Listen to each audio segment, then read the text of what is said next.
Welcome to Gamescom live from the Xbox booth. In just a few minutes, the team from Star Wars Outlaws will show off some gameplay from one of the most anticipated games of the year.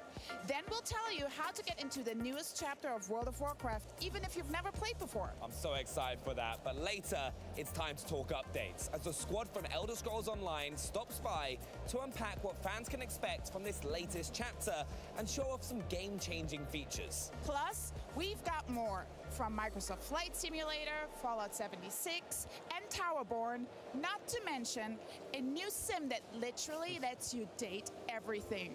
Intrigued? Stay tuned to find out more about these and many other titles. But first, it's time to throw it to the latest from Star Wars Outlaws.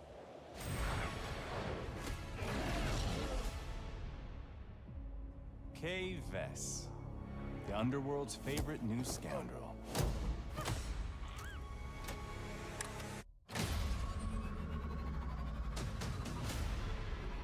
This is your one shot. A safe filled with 157 million credits. And I can get you inside. Get in. How about getting out? This job, it's a death wish.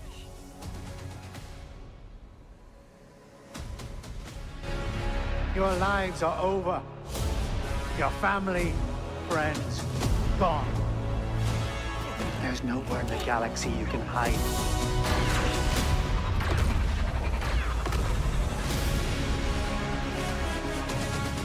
You want to live? Get in with the Underworld's most dangerous syndicates. And pull off the greatest heist the Outer Rim has ever seen.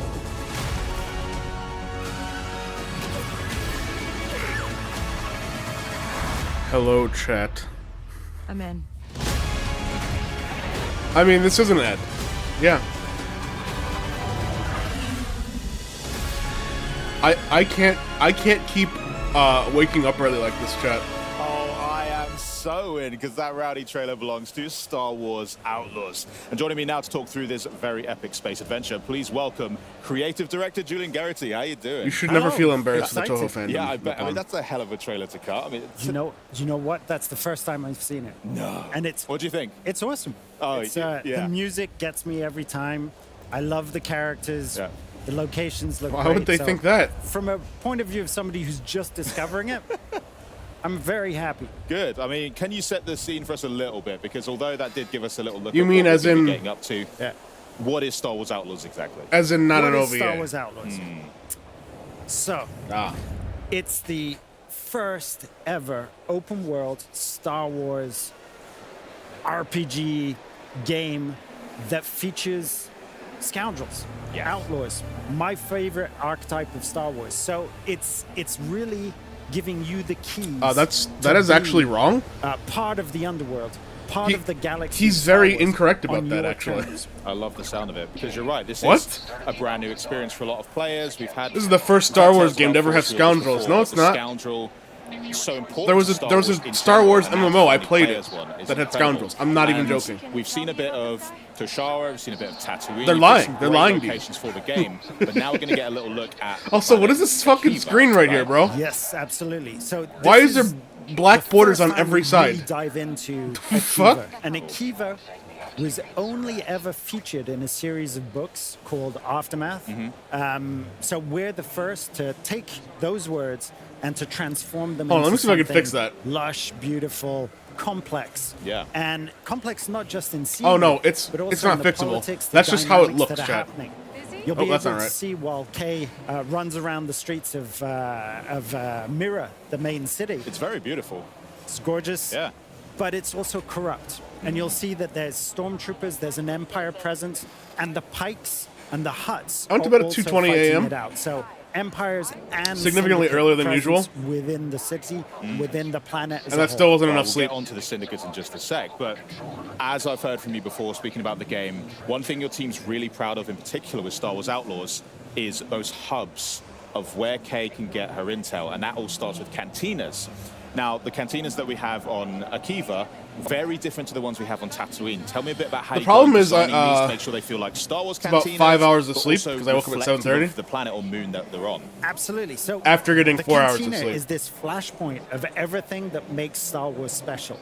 And the approach, the design philosophy that we worked with, So, with you know, Lucasfilm Games really allowed us to understand the simplicity, Losing relatability, sleep, and yet by the way? difference that all of these locations can take.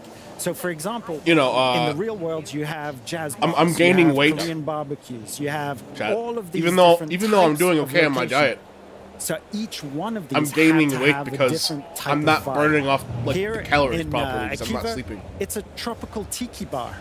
So that's the vibe that we were going for there. Sounds great, and it's obviously a great place to meet up with these crime syndicates and get some jobs. How do they make an impact on the game? So, of course, this is a game about the underworld of Star Wars. And there are 4 main syndicates. There's maybe more, but there are 4 main syndicates that you'll be dealing with. The Pikes, the Hutts, the Ashiga clan that we created with Lucasfilm Games, and the Crimson Dawn. And you, as an outlaw, are going to be able to work on your reputation with each one of those.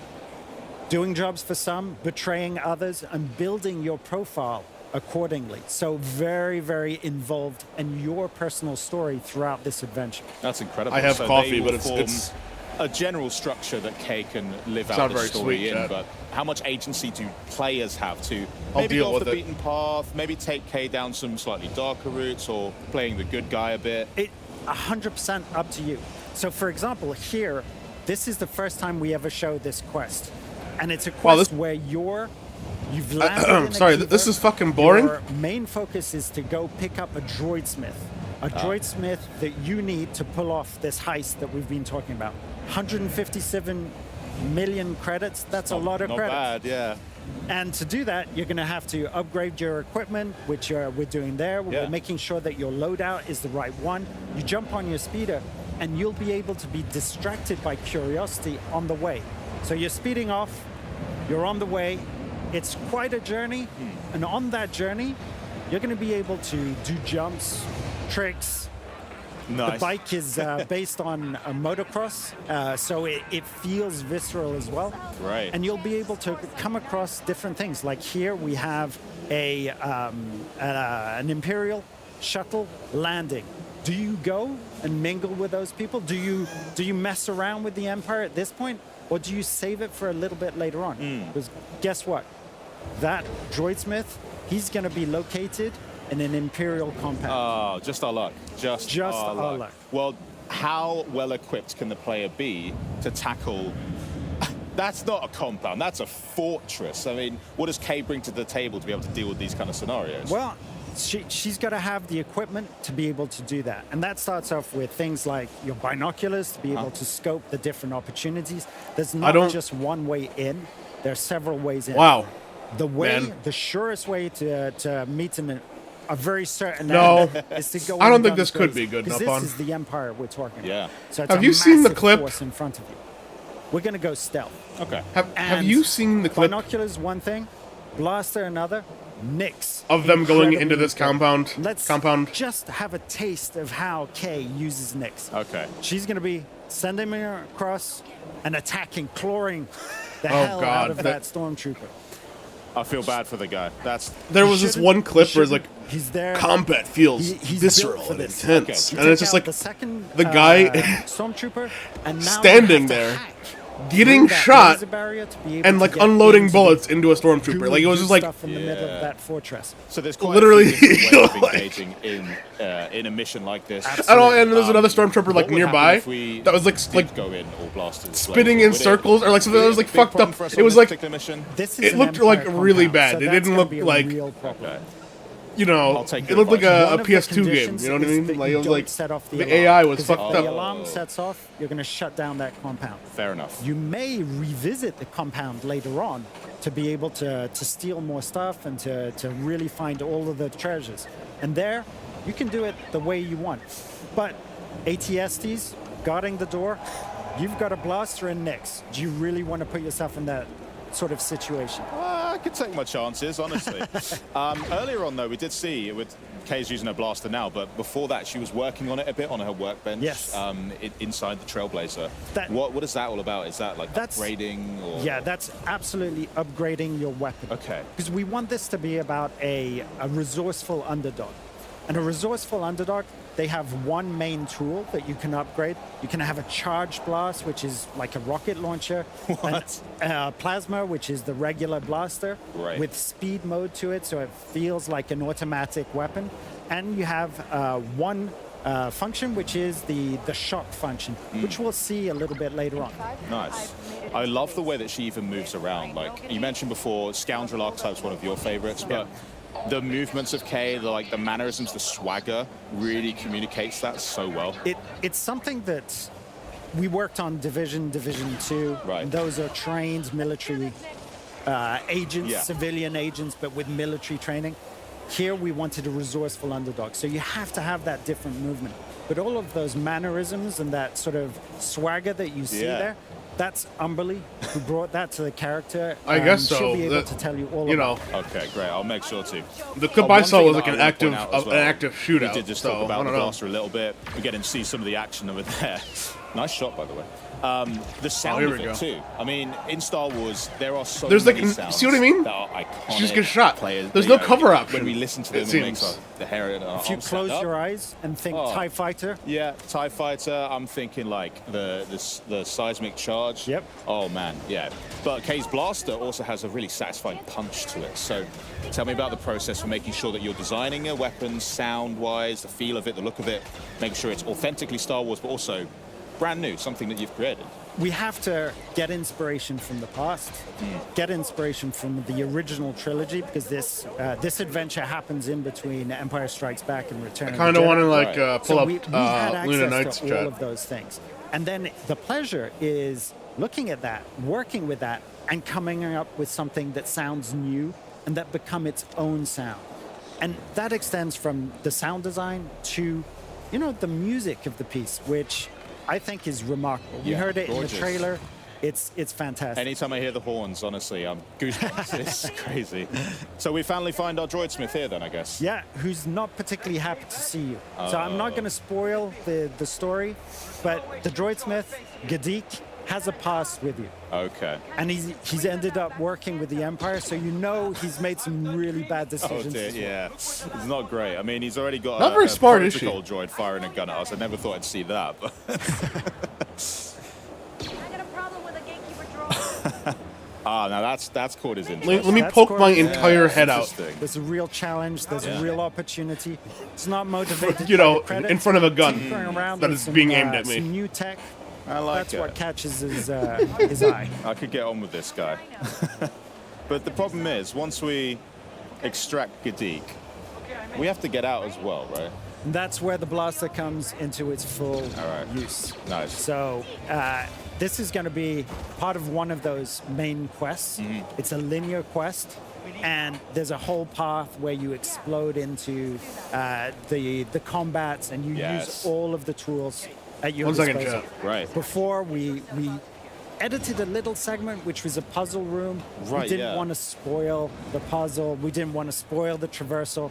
We wanted to focus on the real action of this Yeah, piece. great. And now we're getting some serious combat because there was no chance to sneak there. Everybody's just That's whipped it. over and saw us immediately. Let's just escape. But this is where Kay sort of comes into her own because scoundrels, they love to improvise. They're good under pressure, and so I guess you're encouraging players to. Well, make this sure looks they better look than what they around showed them, on that clip, Identify but- bits that are useful. Send Absolutely. nicks out. Play around with it a bit. All of those tools, you've got an adrenaline shot.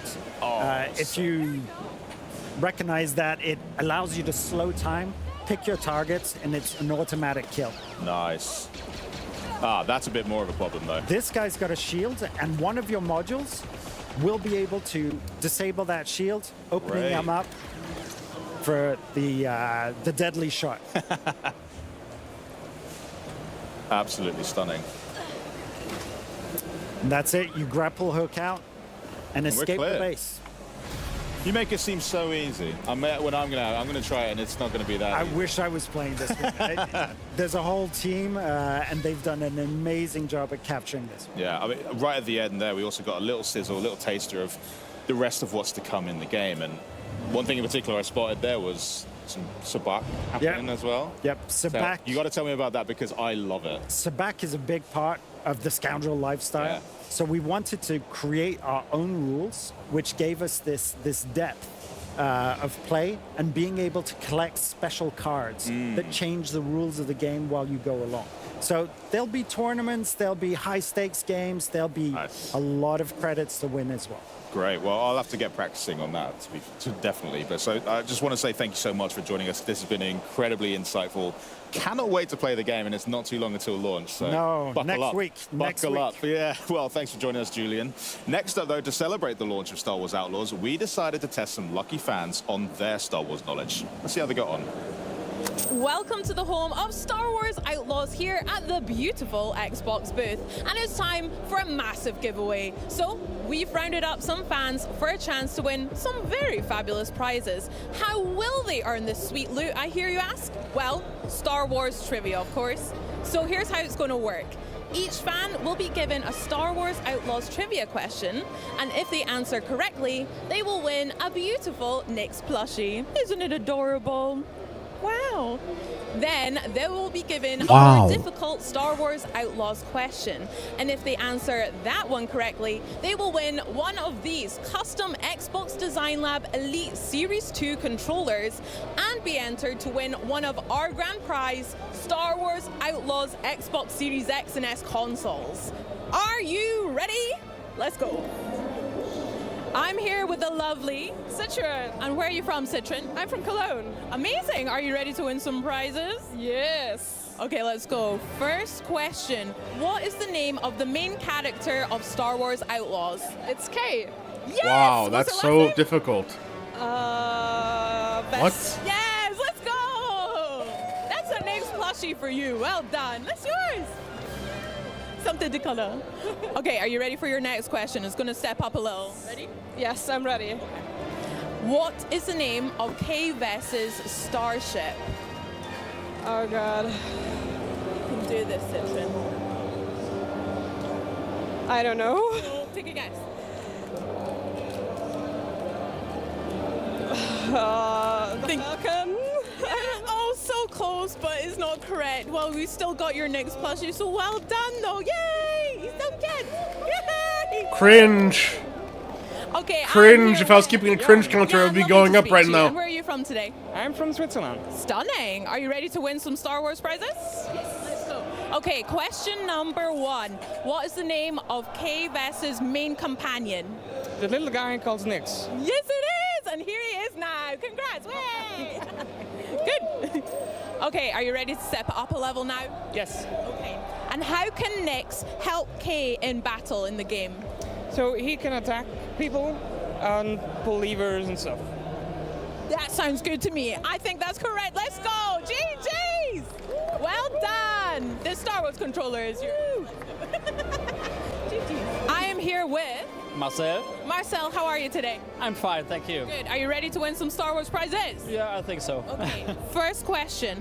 What's the launch date of Star Wars Outlaws? It's the 30th of August. Yes, it is. GG's. Woo! August. A Nyx for you. Let's go. Not long at all as well. Are you ready for your next one? Oh, yes. Okay. Between which 2 classic Star Wars movies do the events of Star Wars Outlaws take place? The Empire Strikes Back and the Return of the Jedi. Let's go! Well done, Marcel! You win the controller. A true Star Wars fan. GG's. Well done. Yeah, thank you. I'm now here with Ilga. Ilga. How are you today? Thank you very much. Fine. Awesome. Let's win some Star Wars prizes together. You ready? Yes, I am. First question. What is the preferred Did that guy just go, weapon "Thank of you, Kay but-" Vess? It's a blaster. Yes, it's a heavy blaster. Let's go. A Nyx plushie for you. He went, "Thank you, but I don't want this Well shit." done. Are you ready to step it up a level? Yes, of course. Next question, a bit harder. Where did Kay grow up? On Tatooine, but I have forgot the exact place. Oh, I'm so sorry. It was Cantonica and Canto Bite, but so close. Well done. Enjoy the next plushie. Thank you very much. Thank you. Let's go. Woo. Yay. Woo. Okay, I'm now here with Thomas. Thomas. Lovely to chat to you. Are you ready to win some Star Wars prizes? I hopefully do, yeah. I believe in you. Okay, first question. Yeah. Who is the publisher of Star Wars Outlaws the game? It's Ubisoft. Yes, it is! And next plushie for you. Woo! Let's go. Okay, next question, a little bit harder now. Yeah. Okay. I'm trying. What type of droid is ND5? K's pal ND5. What kind of droid? It must be a PX Commander. Yes, it is! BS Commando droid. Yes! Thank you.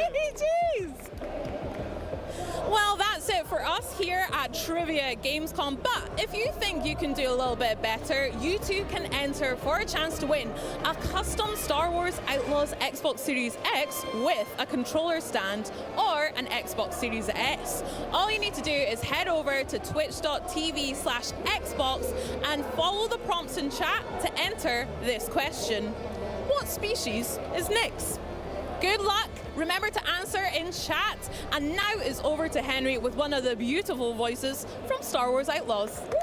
Oh my god, we're still doing this, bro. Hey, What? They did pretty good, but joining me now is Kay Vess herself, Amelie Gonzalez. How you doing? Happy to be here. Exciting. They did pretty good on the quiz. They did. I was answering along with them. I need to like. You got 'em all I need right, to do obviously. something, man. This is Obviously. crazy. Nick's Hold on. did too. We're He's yeah. got his drink. He's happy. He's so Yeah, good. it's perfect. Great. Now, I'm the sort of person that loves to know a Star Wars fan in particular. So before we get into talking how you're actually in the game, break down for me.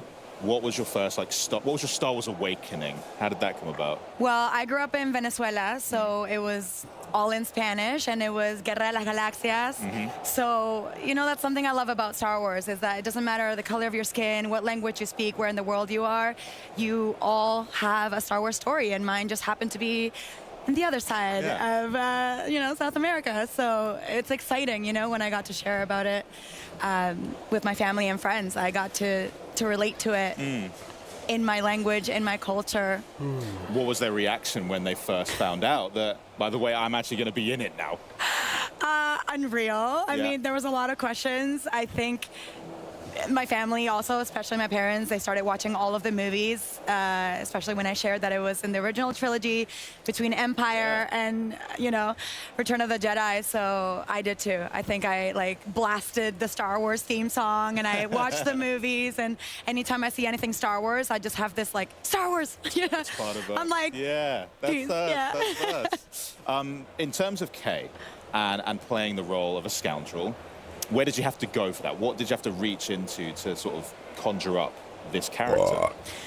I mean, obviously, we've seen scoundrels in this timeline, like the likes of Han Solo and Lando Calrissian, but they're so confident. They have the expertise. They know what they're doing because they're out there in the galaxy. Unlike Kay, she's a rookie. She's not an expert scoundrel, but you know, she's a survivalist, and her and Nyx, you know, survive off of odd jobs and Canto Bay, and they're dreaming of more. I love the attitude, you know, the charm, the witty banter, the swagger that they have.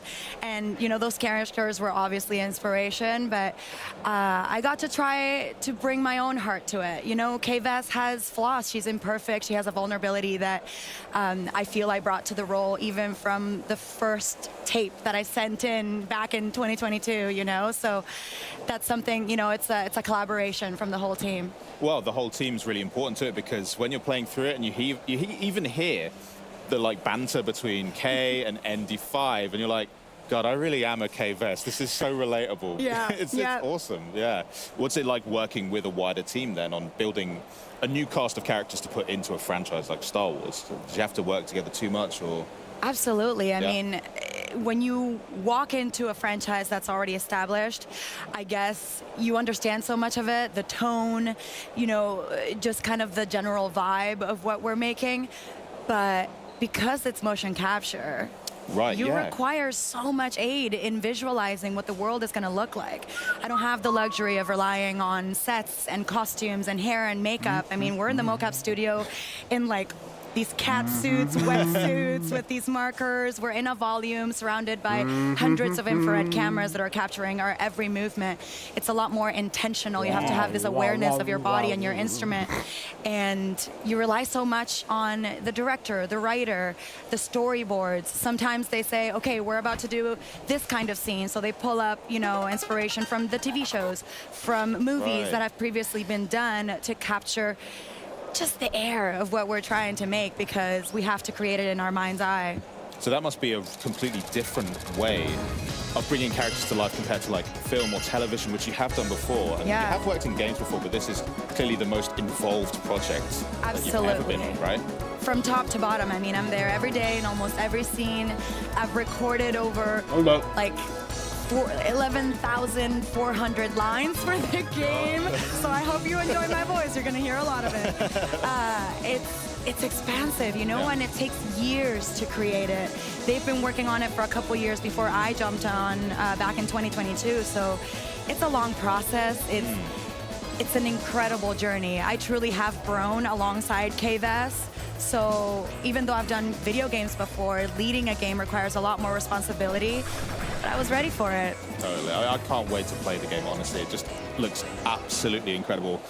Surely they had a real-life Nyx, at least, to help with that. Obviously, we had him on set. Yeah, of course. The inspiration's there. Well, unbelievable. Thanks so much for joining me. I cannot wait to play the game. It's not too long till it launches either, so I know. you're going to get to see how other people react. It's hitting people on August 30th. I'm going to get my Sabak face ready for it so that I'm good to go. Keep your cards close. Very close. You can use Nyx to cheat, but don't tell anyone. He's great for that. All right, well, I'll let you enjoy the rest of your Gamescom. Thanks. Thank you. But coming up, we celebrate it's been Star Wars Outlaws this whole time. Warcraft with the new War Within expansion. We're going to find out what fans can expect from the latest Elder Scrolls Online update. And next up, we're catching up with the team from 2 Point Studios. It finally just ended. Jesus Christ. 2 Points Museum. But first, the die has been cast, and that is only the beginning. Check out the new expansion coming to Lost in Random.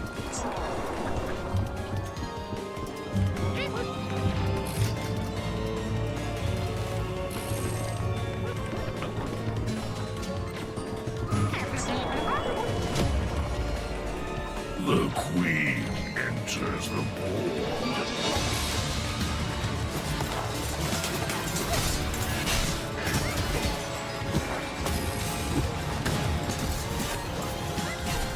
So what is this? Hold up. What is this? Lost in Random? What in random? We're not dead, Fortune. A dice wielder. Oh, luck has finally turned. Anyway, what you having? Let's make this one count.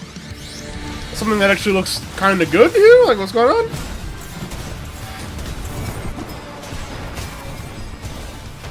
Come here, girl, and accept your punishment.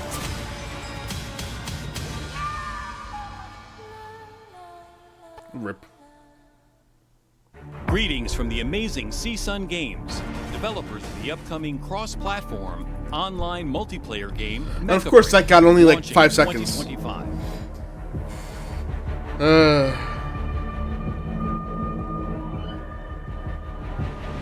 Listen, you say Mecha Break, I see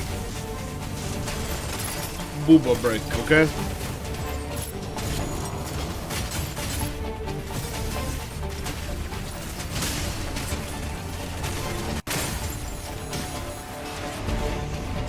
Let's showcase And some booty. gameplay through Mecha Break's core mode, 6 versus 6 squad missions.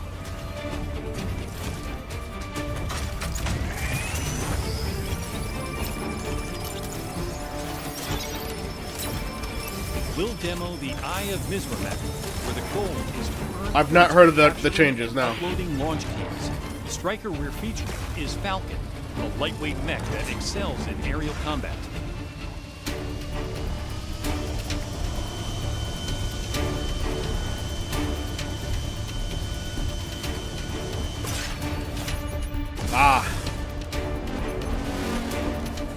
Players can maneuver during their dive into the fight, controlling their landing spot at the match's start to open strategic options that can turn the tide of battle.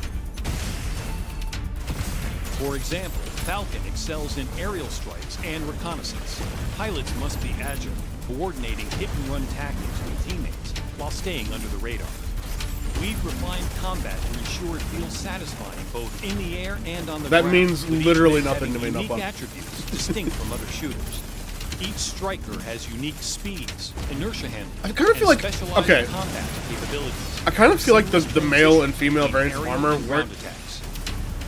weren't even that different until like World came out.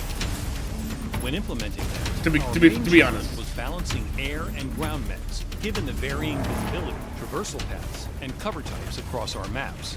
We addressed this by carefully assessing each mech's strengths and weaknesses in multiple scenarios.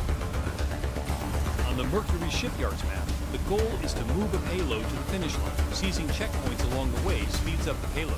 Brace yourself to face threats from both the air and ground with your squad. Showcasing another striker, Tricera. Wielding dueling Gatling guns, Tricera is a ground-based striker that often serves as the tank for a team, boosting efficiency when pushing the payload. Tricera's Fortress Room features an anti-missile system that uniquely protects the payload, or control points. Another powerful ground striker is Stego.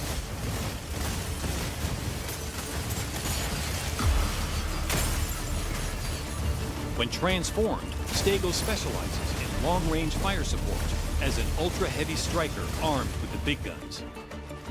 On the Krob sinkhole map, yeah, I mean it's like a net, that's like a net positive, you know. By capturing data nodes, making teamwork and strategy essential. Panther is a brawler equipped with a powerful lance and shield. All right, you know what? This is devastating I've lost interest. Let's go. Defense capabilities make it a fearsome opponent in close combat. But Panther isn't the only brawler in Mecha Bros. Be prepared to face Elysius and Welcome, two melee machines with unique abilities that can take out enemies both at a distance and up close. The brawlers have unique finishing moves that keep the action intense.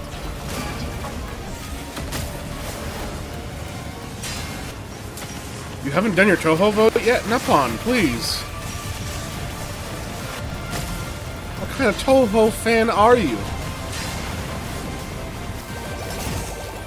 Sky Raider is a powerful and swift air attacker that can transform into a bomber to rain fire on enemy forces. Excuse me, did it just say can transform into Obama? The elegant yet lethal Narukami rules the battlefield with pinpoint sniping and advanced optical camouflage, making it almost impossible to capture the sniper.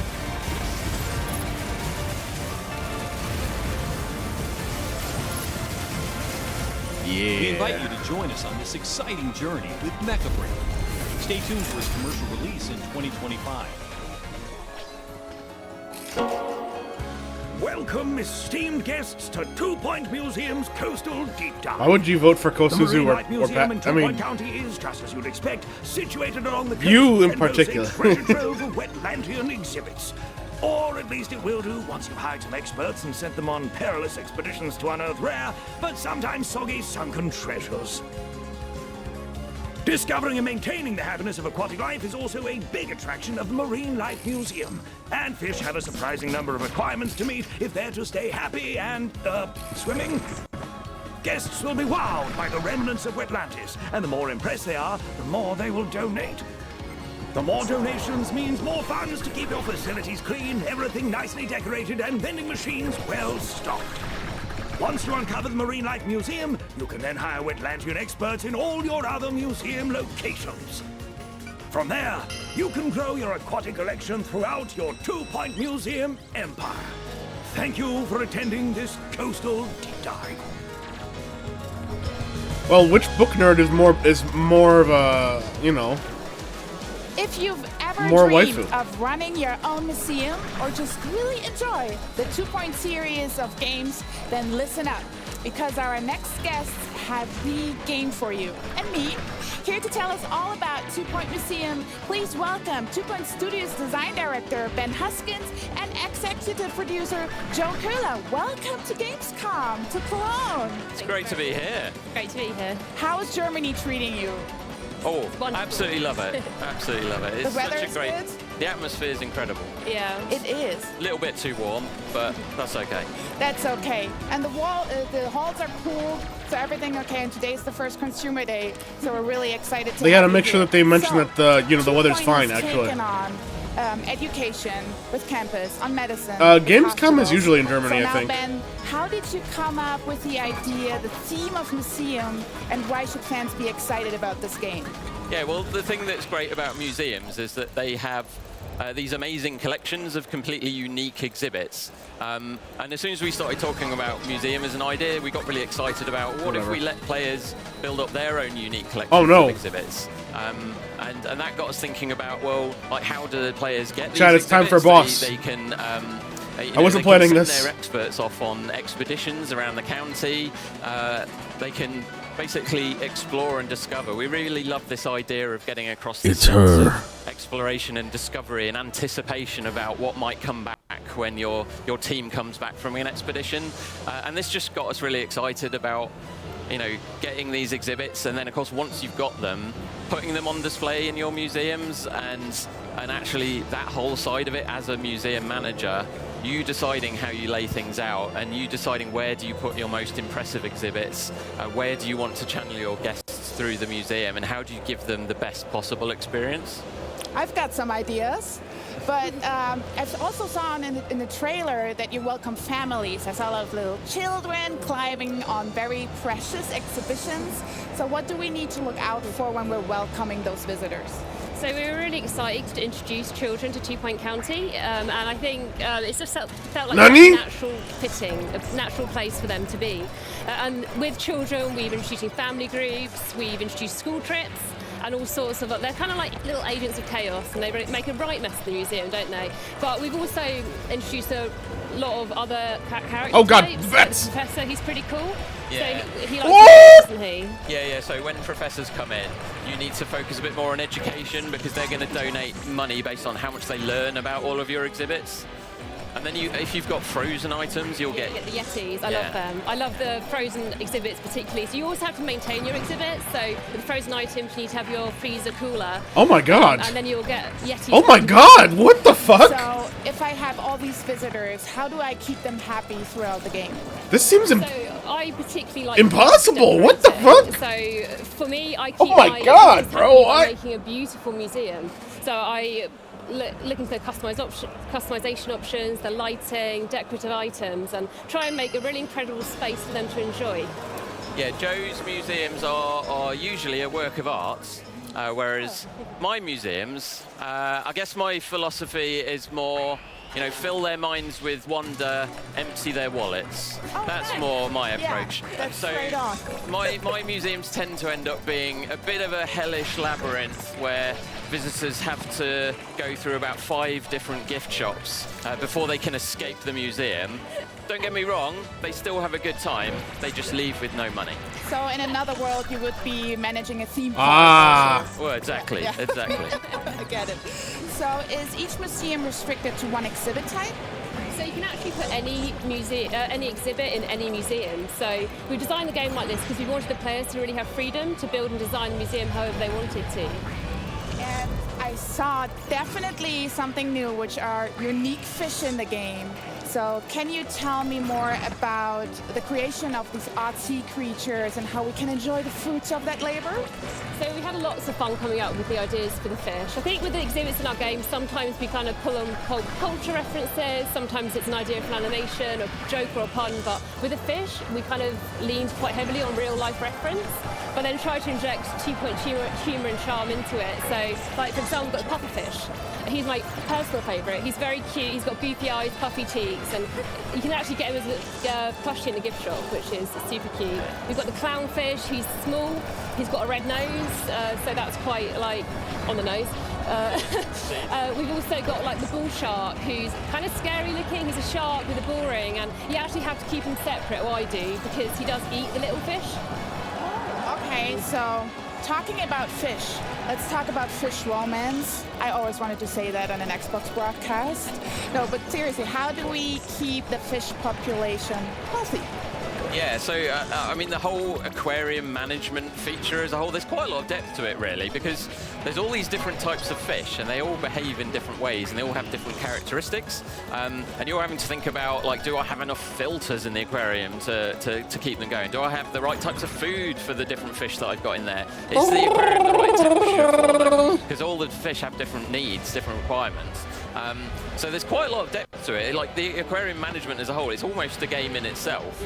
And so yeah, you're having to think about how do I keep it healthy, because you know you can even name your individual fish and get quite attached. You know, oh it's Clive the fish. That's my favourite fish. Don't get me attached, please not. Yeah, and then you know while you're nurturing them. You know, if you give them a nice little secluded area to hang out with, then maybe fish romance will blossom, and maybe you'll get, you know, nice little baby fish. Okay. Exactly. So just one follow-up question. What the fuck? No, please. The name of my fish is called Bartholomew. If I want to know what he needs as food, what he really likes, where do I find it? Like, is there a fish tab or? Oh yeah. Ah, okay. There's lots of info. Yeah. Lots of information. Yeah. Yeah. Interesting. And then how do you actually level up the whole museum? Right, yeah, so as you begin to expand your museum, you're going to want to go on more expeditions to find a wider variety of exhibits to have in your museum, and of course as you get more to add to your collection, you're having to think about where should I put them relative to the things that I've already got, how's it affecting my layout, maybe I need to reorganize my whole museum layout. And as you get more things, the visitors will want to stay for longer in your museums. You're going to need to put down, you know, cafes and you know other facilities to keep them happy. Otherwise, the kids will get bored and then they'll leave, and the parents will be really angry. And so yeah, you need to build up your collection of exhibits. And just keep those guests staying as long as possible. And the thing we were really keen to do with museum is what we found is people get quite attached to their museums over time, because as you build up that collection and you're having to look after them, right? Because you don't want your fish to die. Bartholomew. Yeah. You don't want your frozen caveman in ice to melt because they'll ruin it. Then you get quite attached to your museum and you know all of the hours you've spent noodling around laying things out, and so.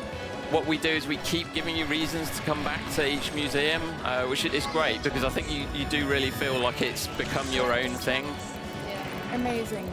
How do you avoid Thank this? you so much What for the coming. hell? And everybody who is here at Gamescom can play the game actually either at the Lame. Xbox booth or at the Sega booth, which is in the same hall, Hall 7. I love that we're neighbors. But then last but not least, I think you can wishlist it at home as well. Thank you so much. Thank you so much. Thank you. Now, to the newest chapter in the Life is Strange saga and the Ew, Life is supernatural Strange. murder Gross. mystery it revolves around. Check out what you can expect from Max Caulfield and the gang in this new gameplay walkthrough. Max Caulfield, the girl who could rewind time, is back. Let's thrash, Shakabra. But when one of her new friends, Safi Llewellyn Fayyad, is murdered in the grounds of Caledon University, Max Nani? finds that her chaotic power has changed. Now, Max must shift back and forth to reveal the truth of her friend's murder, in an attempt to save Safi before it's too late. Once Max's new power manifests, she can send a pulse out from her fingertips at any time. Oh! She can peer through to the other world, seeing the differences between the timelines clearly.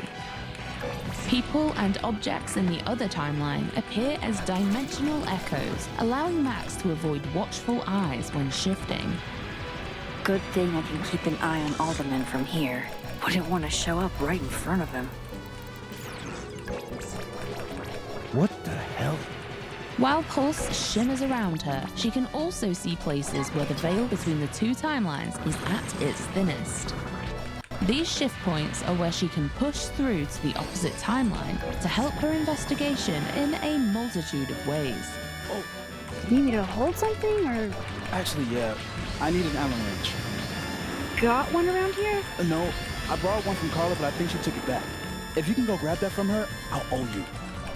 This could be to solve a puzzle, convince a character to reveal a secret, or retrieve an object lost in one timeline by borrowing it from another. Better give this wrench to Moses. Shift points work in both directions, so you can shift back and forth from the same spot. So I found this guy named Alan, but he didn't know anything about a wrench. I did it. Let's fucking go. Not literally Alan. It's... Oh. You are a lifesaver, Max. Dad joke aside. I'll never apologize for my dad jokes. If you're worried about losing track of which timeline you're in, well, Max herself may get confused too. Have you talked to Reggie since yesterday? Reggie? Crap. Wrong Loretta, Max. Well, I'm glad I'm not watching this because I would have been cringing out so bad right now. Indicator every time you shift, confirming the reality. I'm watching it on the screen. It's as well as there being Life is Strange, you know, such as cheery Christmas You can see. decor in the timeline where Safi is alive. Most importantly to Max's investigation, everyone you meet has an increasingly divergent duplicate in the other timeline.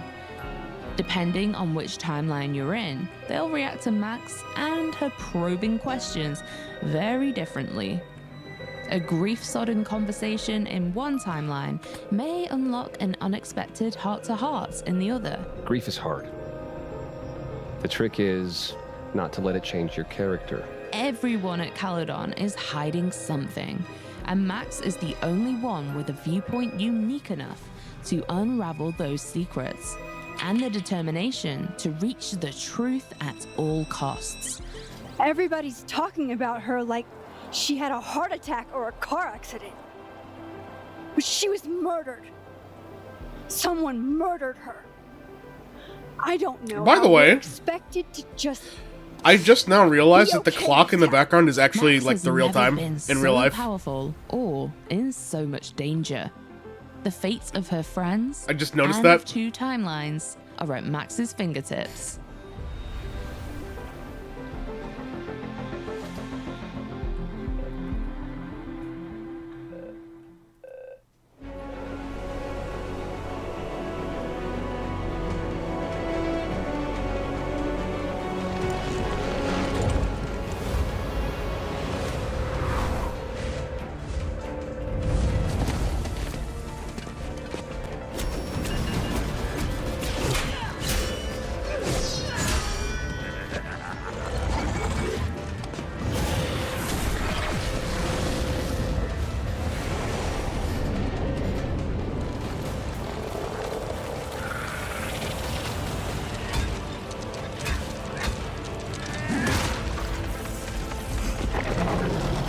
Beatified Vermilia.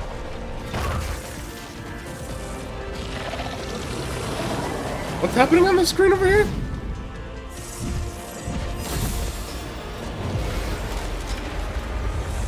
Oh, it's World of Warcraft. I mean, you know, it's WoW.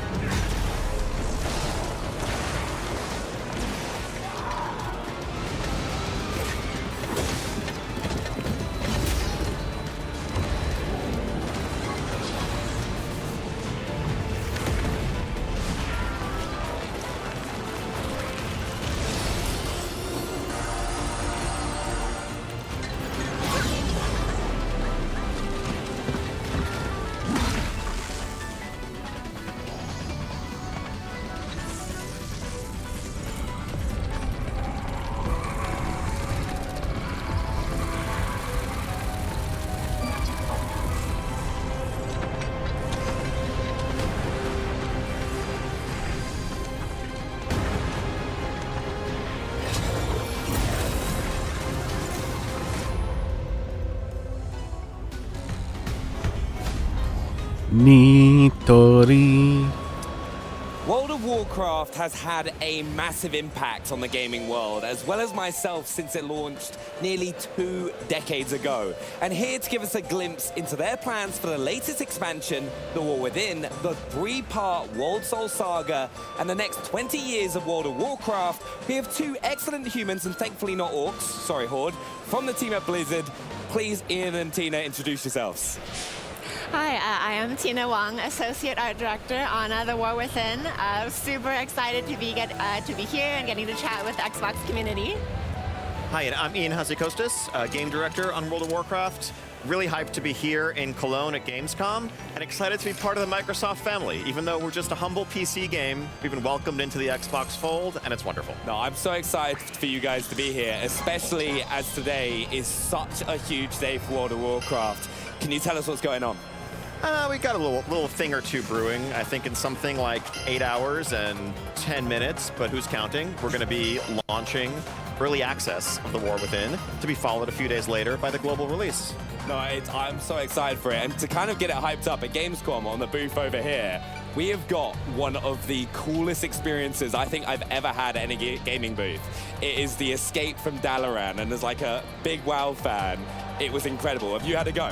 Yeah, it's like, so this is a 4-minute VR experience. You're like, strapped in to this motorized device. You have air jets blowing in your face to simulate air rushing by you, and you are soaring through Dalaran in the middle of a surprise attack launched by the forces of Xal'atath and the Nerubians that very much mirrors what players are going to experience at the start of the War Within in the days to come. Yeah, and you did mention that this is the start of a brand new era. I pressed the wrong button. God, are you kidding me? Tell us the new features and what we can expect with the War Within.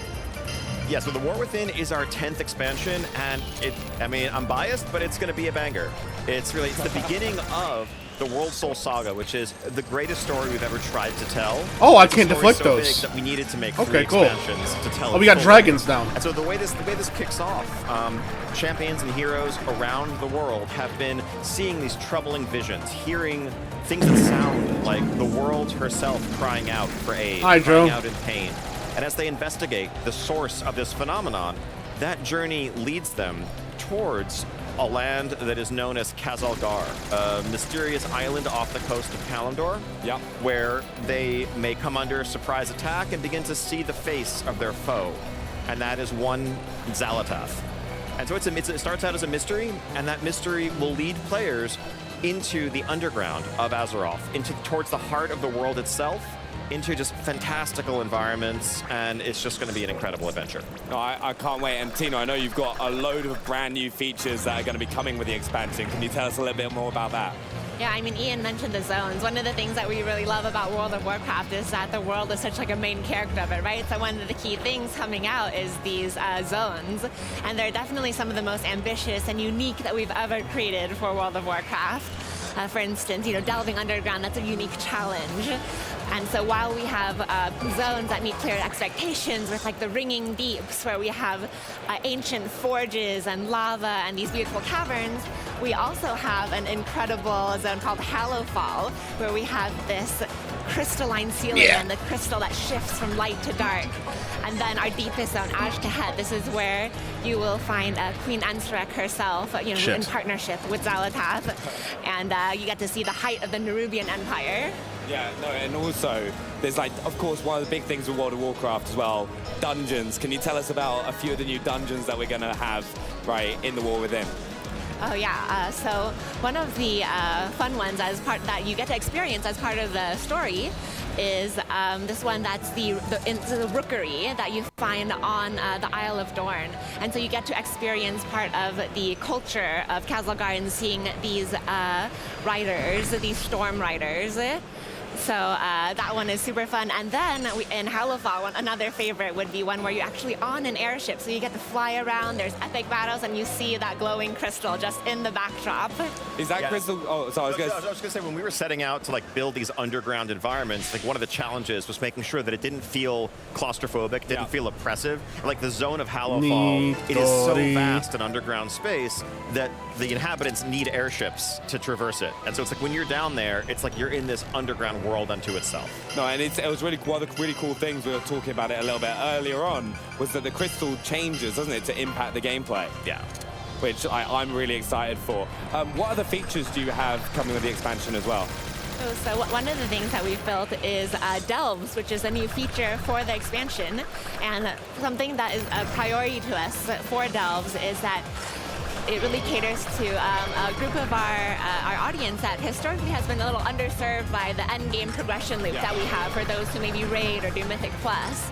So these ones, they're outdoor world players, as we call it.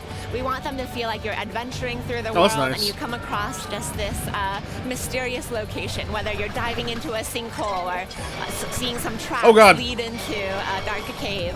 We want you to be able to encounter these and still increase the difficulty level as you play so that you can progress your item level week to week. So delves are these, like, they're handcrafted experiences. Yeah. There are 13 locations around the zones of the War Within, and they're really meant to be a new alternative to dungeons, raids, and PvP as like a new pillar of endgame progression. Whereas before, as Tina mentioned, if you're someone who's mostly a solo player, you have maybe 1 or 2 friends, you don't do I adopted a new cat. Excuse me? You could, enjoy the story, you could quest, but at some point your journey would unfortunately feel like it came to a stopping point. And we want to make sure that all playstyles feel welcome and feel like they have progression. And that's something, as we think about the features that we're offering in our new expansion, a lot of it is about playing the game the way you want to play, having that flexibility to, that caters to your that's where that door playstyle. went. So, like, a couple of our other major features are warbands, which for once unifies the progression on most facets among your alts. So instead of having every character needing to earn reputation separately or their own currency, all of the characters on your account are now part of a warband. So the first thing you see when you log into World of Warcraft, The War Within, is going to be not just one character standing there stiffly, but multiple characters huddled around a campfire representing your band of adventurers that you're taking into Azeroth. All that grinding, getting all your you mean like how Mabinogi has done that for like years, literally over a decade? I have to make sure I do all the transmogs all correctly and just make sure they all look great. Exactly. And we've already seen people like taking screenshots and sharing them of like, this is your lineup. Actually, that's not really true. We've reimagined the way flying and traversal work in World of Warcraft. This is like dynamic physics-based system called skywriting. That's more than like double the speed of what flying used to be back in the day. And so like just getting from point A to point B should feel exciting. It should feel like an adventure, and that's what we're trying to offer. I always used to love that. I still remember the first time Burning Crusade where I got my flying mount for the first time, and I had like 60% move speed, and I was like, I'll get there eventually. Just give me some time. Yeah, these are more like 600%. Oh yeah, that's gonna be way faster. Just do some tricks and blitz. Just a bit. Yeah, that's amazing. One of the other big things with World of Warcraft is there was a perception for like older players and like players that people have never played before. The War Within, you've kind of aimed to change that. Can you tell us a little bit more? What can players expect when they log in for the first time? Yeah, I mean, really, it's features like what we've just been talking about. It's making sure that there is a deep solo experience if that's what you want. If you only have a little bit of time to spare, those delves take 15 to 20 minutes. Of course, if you want to, if you have hours on a weekend, there's an entire world to explore. We have hardcore raids to challenge, the boldest of adventurers and their friends as they coordinate to overcome these challenges. But I think, World of Warcraft is a game that can be played in so many different ways today to suit your, preferred content, playstyle, available time, and that's Hold on, really backtracking. Yeah, no. A lot of people, when they think about World of Warcraft, they think, oh, it's like too big, there's too much stuff to do, but really it's like, it's a world and that everyone can play the way that is fulfilling to them.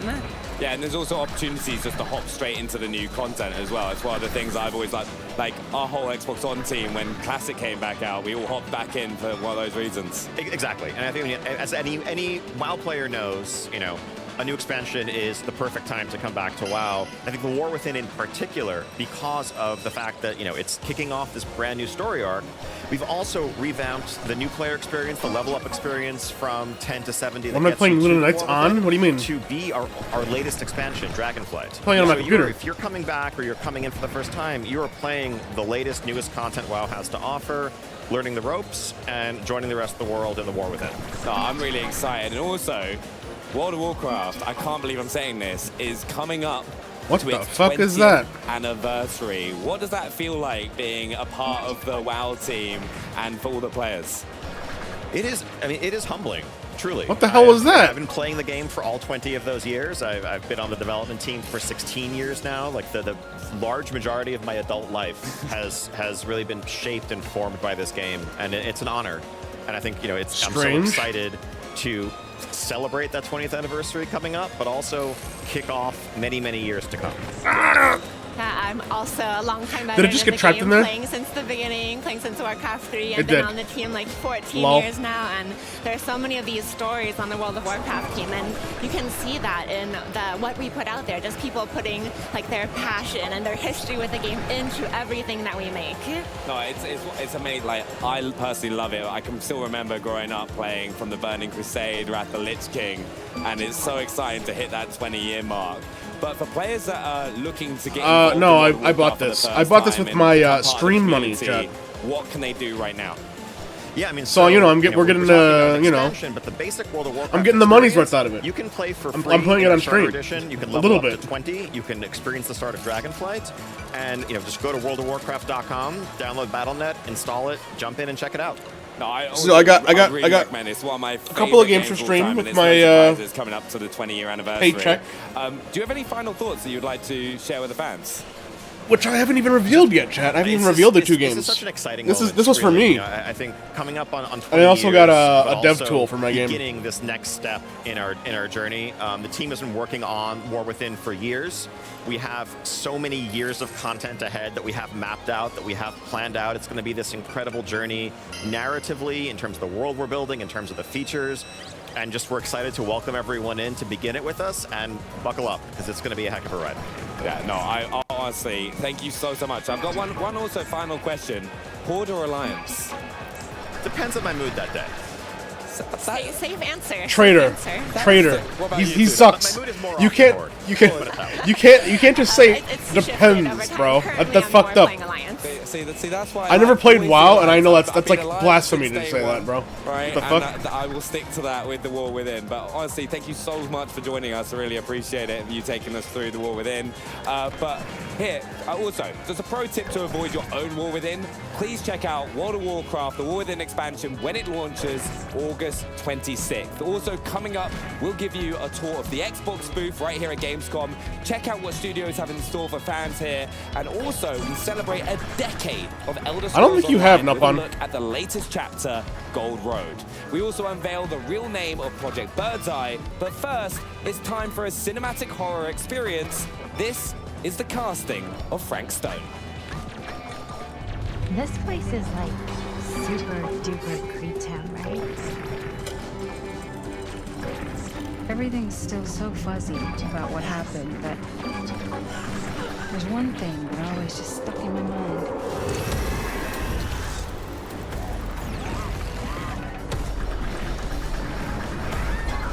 Hurry! I can't!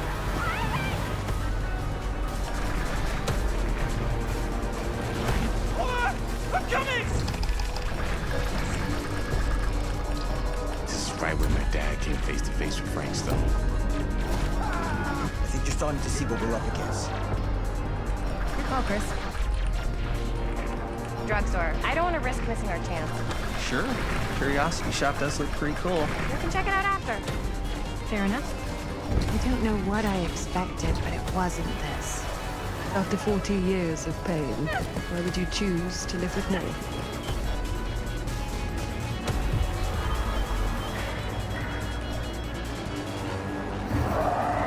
You're not okay, are you? I'm sleeping. I've seen a couple of rooms like this, chat, and I have no idea what the fuck they're for. Maybe this is like EX entrance or something like that? I don't know.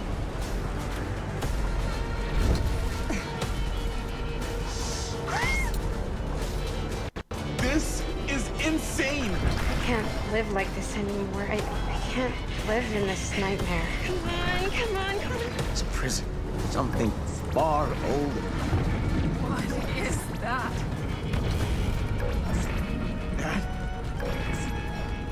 It's Frank Stone. Well, I mean, I remember seeing the trailer earlier for this, and it did look good. I kind of missed it just now, but... Whoops.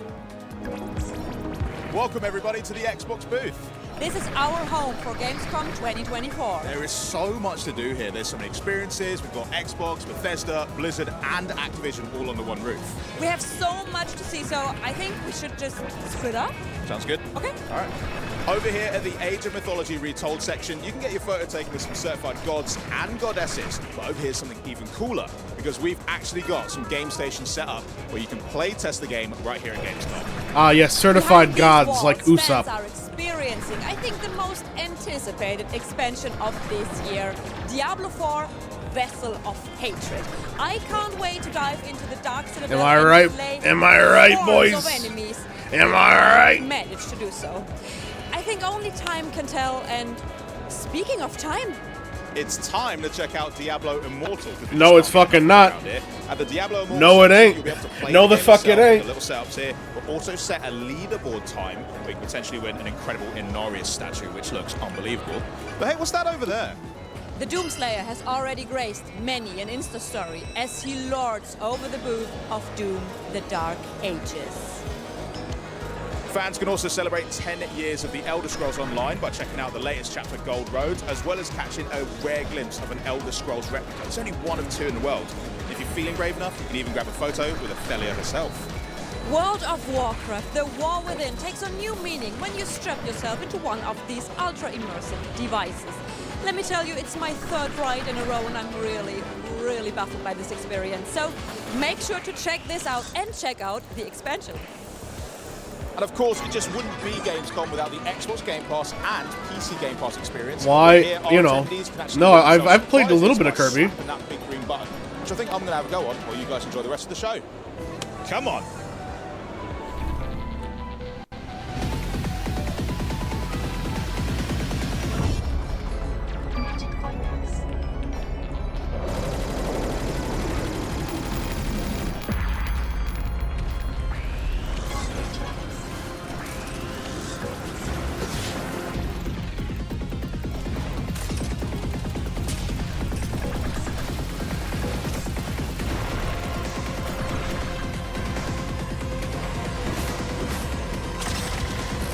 What is going on right now?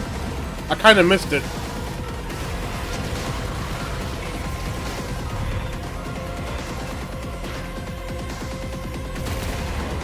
This looks kind of interesting.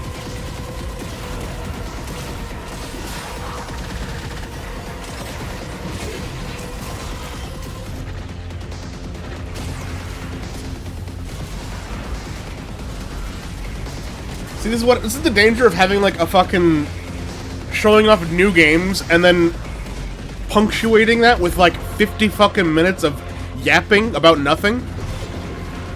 Right? That's this. What is this even? I don't even know what this is.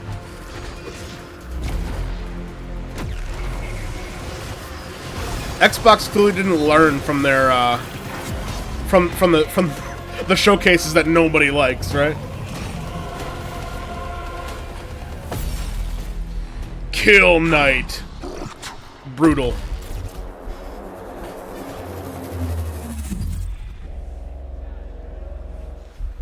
This year, the Elder Scrolls Online celebrates 10 years. I should have brought Ew, here we go talking about ESO now, bro. Fucking hell. President Matt Firewall and creative director Rich Lambert himself. Hey, dudes. How you doing?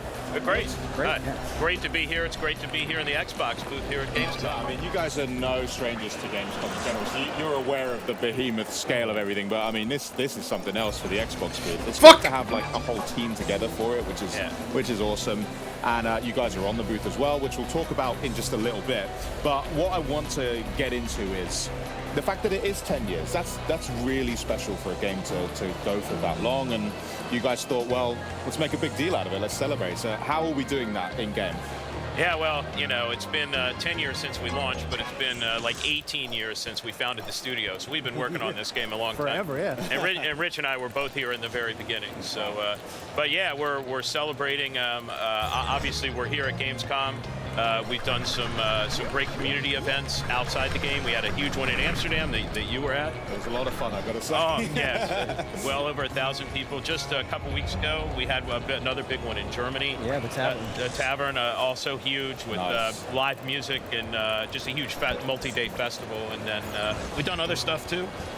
Yeah, I mean, it's countless, right? We've got new things planned, you know, in the future. You know, we're going to be at TwitchCon, and then also we've got an Australia event coming up too. So. Yeah, and inside the game, you know, we've had just back-to-back events, just celebrating 10 years. So we're giving lots of free stuff away to players in the game, and it's all themed around different chapters that we've had over the years and different characters and everything. So it's just we're really trying to do pull out all the stops and have a great inside the game experience, but then also bring it out to the fans out in the real world. Well, let's talk about that outside of the game perspective, because you do have pretty substantial little segment over there. Why did it feel right to make sure that you guys were here at Gamescom? Well, Germany is a huge player base for us. I think it's the second biggest after the United States. So we've been coming over here for many, many years. I mean, it's I think 2013 before launch was our first year here, and we've had community events here. That was actually impossible to dodge. That was completely impossible to dodge. What? Seriously. So Germany is and Europe. The entire screen was death. Very, very important. In our hearts and to the success of the game, and we like to come out and thank them in game. But yeah, we got a huge presence in the booth. It's unbelievable. Like, there's people lined up all around. We've got some cosplayers here. It's just this really amazing feel and vibe. And then, of course, we get to meet the players, hang out with them. Some players, Matt said, we've been here at the tavern since 2013, and I remember, it started really small and it's gotten bigger and bigger and bigger, and there's people that come every year that we get to see and just see how they're doing. And it just feels great to see people being jumping so deep into it as well, and it's a huge part of their lives. This is how they've met some of their best friends. That they've spent countless hours in the game just experiencing the incredible tales that you've been able to tell through it. So that it's a really nice way to connect and meet genuine friends. Yeah, and it's important here that we've been talking about this for a few minutes now, and we're talking about the community, because the community is the game in many ways. For a game to last for 10 years at this level of success, right? It's more about the people that play the game at this point than the people that make it. So we never forget that. We very much appreciate it. And we always know when we do have community events and like hands-on and things here at Gamescom, players like to come here to meet each other more than even to meet us. Like their best friends are in the game sometimes, and just to meet them in the real world is awesome. We just happen to be here, right? Like that's the thing, right? Like so it's really cool. So 10 years, you've not just been like sitting around letting people enjoy the game. You've been working hard. There have been new content updates. You've had a new chapter released this same year as well. Do you want to talk a bit about Gold Road and what's there for players to experience with that? Yeah, Gold Road is the continuation of the story that we started last year with that game. So it's this story about a new Daedric prince who's been long forgotten, Athelia. She looks different, she acts different than everybody else, and then it's a bit of a nostalgia trip through the West Weald, which was also in Oblivion, Test for Oblivion. So yeah, it's just been really cool to be able to do that, and then add new systems as well. We added the scribing system, which allows players to essentially build their own abilities. And really kind of mix and match, those abilities with their builds, and then, just change the colors and whatnot to really. Oh, God! Yeah, that's such an important part for your players. It's not just about being able to get the DPS. My eyes burn, it's chat. so much more than that, right? Yeah, it's like I'm so fucking tired, man. I joke with Rich a lot. We're talking about scribing, but we have a roguelike game. Infinite Archives inside our game, right? We have so many different things you can do in ESO, and in fact, years ago, I think 3 or 4 years ago, we started calling it a virtual world, like a fantasy virtual world, because that's really what it is. It's much more than a game at this point. You can log in and play a card game. Now you can decorate your house and share it with others, and antiquities system and PvP, and right. So there's just so much to do in this game that you can really play all week and do different things every day. You guys were Metaverse before we even were thinking about Metaverse. I mean, you had a beat. Speaking of housing, you do have a current update available for PC players with the update 43. Console players are going to be able to get hands-on with that pretty soon, but give us a brief overview of what they can expect with that.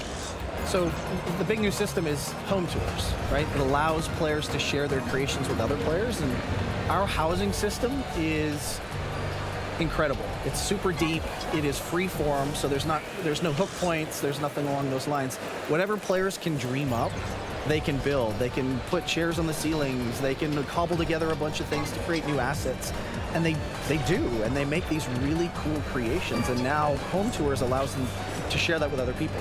And those people can go in and view these homes and like them, and like it's really going to open the doors for our community. Yeah. You know, I thought this was going to be useful. But That's good. I didn't think about that. The people watching the stream right now, I think, are seeing some housing in game, and I just want to reiterate: everything they're seeing is in game in our housing system. Like it could be created by the players. Yep. And in fact, I thought you know, going over there would be useful in some way. It wasn't. I just took damage for no reason. It's unbelievable what they can do with the tools we give them. Well, it's a good thing you never asked me, because mine just always looks like some midlife crisis bachelor's pad. I'm not very good with there's like monster trophies on the wall, like one chair in the middle of it. It looks really sad, but with this update, I think I'm going to have to try and up my housing chops and make something look good. Just going through and exploring and seeing what other players are doing is just so inspiring, right? Like, it's amazing. It's not just the only thing that's getting updated, though, because we mentioned the roguelike part of it as well, Infinite Archives. That's also having a few new flourishes added to it as well, right? Yeah, so we've added a bunch of new bosses into there, some new monster types. We've added in 2 new arena types, so there's a fire and ice arena in there. We've added new verses and visions, which are the buffs that players earn while they're kind of progressing through. And then, of course, there's tons of new loot and class sets and whatnot. Amazing. Community being at the heart of your game, we know that they can also be vocal too, which is a good thing, because that's passionate. I like it, and that's the way that we can make great games even greater. So there must be some improvements on the way, some feedback you've had lately that you're looking to include in the game pretty soon. Yeah, we ship updates to ESO every 12 weeks, and we've been doing that since 2015. So, and every one of those. I just got killed by a fucking fix, chandelier, bro. A bug fix or balance tweaks or some kind of quality of life fix. This based is on brutal, feedback we got man. from the community. And you know, we can't get to everything quite as fast as the community would like us to, I am sure. Yeah. But you know, we were responsive, and we would not be here right now if we didn't take the feedback the community gave us and acted on it. And so things like home tours, right? There's a huge segment of ESO now, All right, of the I'm player gonna, base, which really does primarily I forgot to housing. put in my fucking You know, so we got calories some feedback for from the other my players coffee. in the game, like, why are you doing a housing feature? I see And- people say housing is end game. Like that is the end You know, goal. it's right? fashion and housing, right? Like that's what you hear a lot. And you know, to Matt's point, sometimes they're not big things. Sometimes they're just small things. Like one of the, I think, is a big thing that's coming in is probably one of the smallest things, and it's we now remember the last guild you posted in for the guild stores. So now you can be in 5 guilds in ESO, and what oftentimes would happen is it would reset back to like that first guild that you joined. So you're posting stuff to the guild store in the wrong guild, and right, so that's just a pain point, and we were finally able to get around to fixing that. Awesome. I do want to make sure that I give you guys a shout out for possibly one of the most memorable trailers from Showcase, because your 10-year one was absolutely incredible. Oh, that was so good. Like, we were all watching it, doing a little mini watch party in the Xbox On studio, and we were like, this is great stuff. You know, and I think over the years, you know, this is an Elder Scrolls game, right? A lot of the videos we've done are a lot about combat and fighting giant, you know, monsters and huge, you know, demon Daedric princes, right? But that video, the We Belong video, is more about the heart of the game, and that's from what the players experience. That's much more what the game is to them than just going on quests. Because of course we have that, but you're doing it with friends, right? You're doing it with people that you meet in the game, and you're starting out, and you can't do much, and then you get really powerful, right? That's the heart of the game right there in that video. Amazing. Well, when surprisingly not that many calories. I'll make sure to spruce up my home. Maybe you could tour it, see what you think. But thank you. I can't be good. Like the game wants me to be good, but I can't be good when I'm like dying from exhaustion. September 4th, 2024, so pretty soon. For details on that update, the 10th anniversary plans, and more, make sure that you do tune into the ESO Gamescom live stream, which is kicking off in just over an hour at 6 p.m. CEST, 12 p.m. EDT at twitch.tv/Bethesda. Now for a refreshing change of pace for the hero shooter genre. That pace is fast, by the way. Here now, enjoy the wildly colourful and furious world of Fragpunk. Yo! Hate rules? Fragpunk's here to spice them up. We're the 5v5 FPS that lets you bend the rules with cards. Cards can literally do anything. Not anything, bro. They can beef you up. They can change the weather.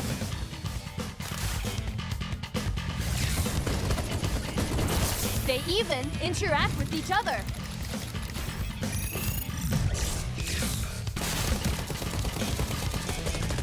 blast people up even more. Or find foes when they try to be sneaky.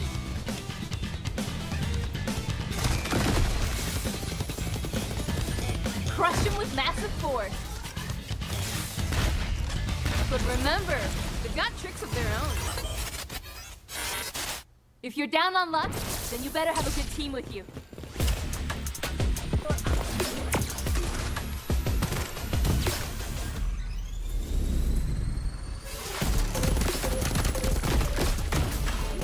Wow, hero shooter. So cool.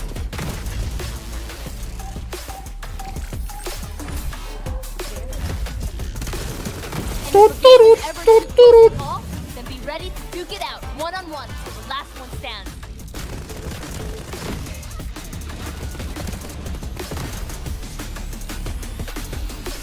Bend the rules in Fragpunk.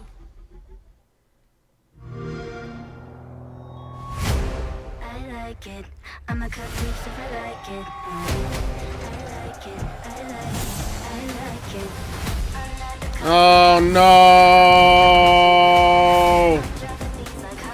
Oh no! Hold up. That's a good old audio jungle there, bro. Wasn't ready for that.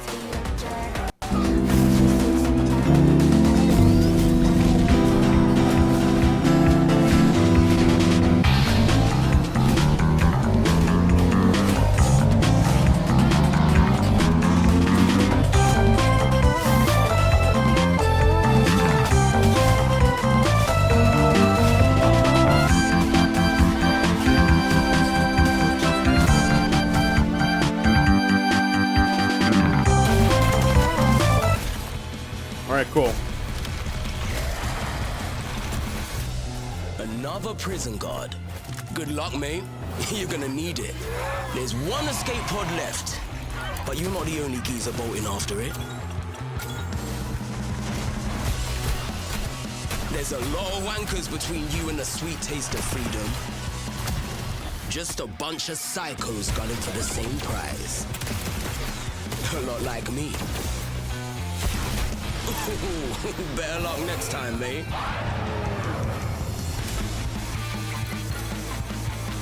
You might make it farther than the last pig I murked. Even took down some big boys along the way. But the last guard, well, they ain't exactly dead.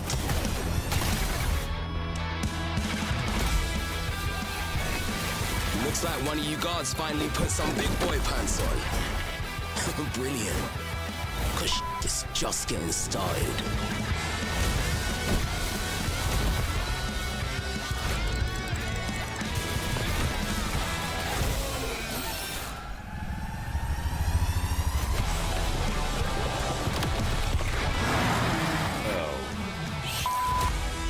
Ooh, so Redacted. Okay, that's kind of cool, actually. Next guard will do better.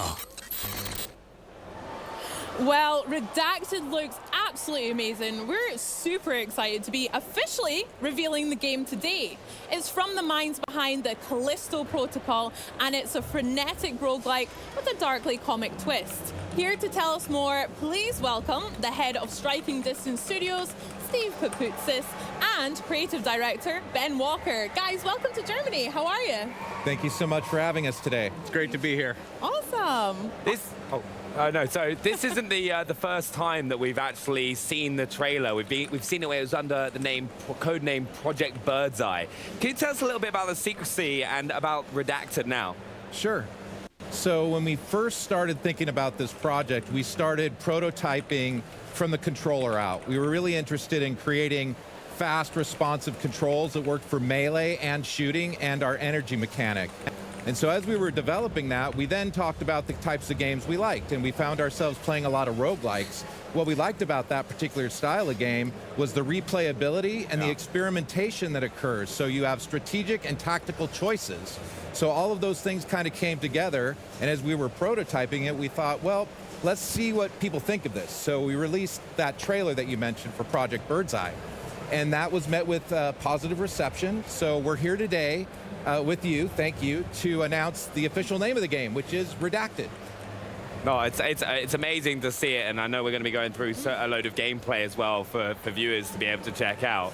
But it looks amazing. So good. I mean, you guys mentioned it there. It sounds like you had a lot of fun making the game, and certainly it's a wee bit of a departure from the Callisto protocol and what players might expect from you guys. But as we look at some of the gameplay, can you tell us a bit more about Redacted, and then what can we expect to look forward to? Sure, absolutely. So again, it's a roguelike style game, and it's focused in a prison. So one of the things that we thought would be really fun was developing the story around what it would be like when a zombie outbreak occurred in a prison. So not only are there workers at the prison, but there's also inmates. So we thought that was an interesting idea, so we started developing along those lines. And we also included some of those key elements of roguelikes that I mentioned, which are the experiments that we have, which are our upgrades, and the various skills and meta currencies that you can use in-game to really change your play styles as you go through the experience. You mentioned a load of the prisoners. They're called rivals in the game, aren't they? Can you explain to us what rivals are and how that's going to affect the gameplay? Absolutely. So the idea, again, with the rivals was, hey, you know, there's other people in this prison, so what would they be doing during this outbreak, right? So we thought it would be interesting if there was a race to one escape pod. So not only are you racing against the rivals, but you're also having to deal with them. So they can do things like have room modifier attacks where they can slow you down or impede your progress. But you can also counter back to them, and you can use your own environmental control attacks and try to slow them down and impede their progress. Not only that, but then you can also square off against them in one-on-one fights. So think of them as like bosses as you go through the experience. And so not only do you have the challenge of the various monsters within this game, but you also have to deal with these rivals who are trying to escape. Yeah, and you can kind of see their progress along the bottom of the screen on the gameplay, can't you? Yeah. And like if they're still standing and what's kind of happening to them. Absolutely, yeah. Catch up as well. Nice. I mean, going back a little bit, I understand it's a roguelike, and when I think of that, I think permadeath, but maybe, Ben, you could show us how that's going to be quite a core part of the gameplay in Redacted. Sure. So this is actually the area where you start when you die and you come back. And on the team, we like to say death is the opportunity to come back stronger. Nice. And so, you know, we have our punching bag here. As you can see, these are all our terminals where you buy your permanent upgrades. On the right, we have all of our currencies. The top one is the credits, which is only spendable and remain used inside the game. Yep. And then we have our contraband here, which is for our permanent skills. So I can purchase one of these and then equip it on the side. So you actually build your own kind of loadout here, and I can actually buy more slots as I progress as well. So we have about 45 of these across 5 pages, so there's really a lot to dig into here. Yeah. That's a lot of different combinations for you to use. What other meta currencies have you got on the right hand? Because we can see them on the right hand side of the screen. What are they, and how do we what do we spend them on? Yeah, so over here we have the security IDs, which you purchase suits with. And as you can see, we have lots of suits to choose from. They look so cool. Have you got a favorite one? This is one of my favorite ones, the pilot suit. Pilot so suit, nice. I'll purchase it now. And then every suit has an initial buff that it gives you. And then also you can go and increase the upgrades to it as well. And so clearing 30 rooms, I'll get to reload my weapon faster. Okay, sick. So there's a lot of progression opportunities as well. So if you find like your own particular playstyle that you really like, you can hone in and focus on that and be like, all right, this is how I want to approach the next round. Exactly, and your skills and your suit and then your guns all play into how that build works out for you. So what else do we have? What else do we have here? So we have 5 melee weapons and 8 ranged weapons, and players can mix and match those any way they like. These are some of my favorites, the dual blasters. That look nice. Yeah, and then once the player escapes for the first time, they'll be able to unlock the upgrades for the weapons as well. So it keeps going, and you can keep going farther, keep getting stronger. Yeah, and what else is there in the this hub is for Redacted players to get involved with? So this is where we can transfer currency and also buy things like the first aid station in between levels. Sorry, I'm just kind of like very important. staring and fucking like saying nothing because I'm just environment control. I'm paying attention, chat. So as Steve was talking about, this is how you attack rivals. It's remotely. Redacted. So you purchase the upgrades here. Yeah, because we saw this happen a couple times in the You know, gameplay that we redacted. saw a little bit earlier, didn't we? Yeah, exactly. And this will slow them down. It'll stop them. It'll do damage. And then once you buy all of them, you get the next tier of it. So you just keep upgrading and upgrading. Okay, sick. There's on the screen there was something about a combo with the rival attacks. What was that about there? Yeah, so when you actually do your rival attack, you select the rival, and then you have to put. No, you have can't have time clearance, To I'm punch in this afraid. code. So there's a little bit of a rhythm to it. Yeah, rhythm game, love that. Yep. Okay, that's so cool.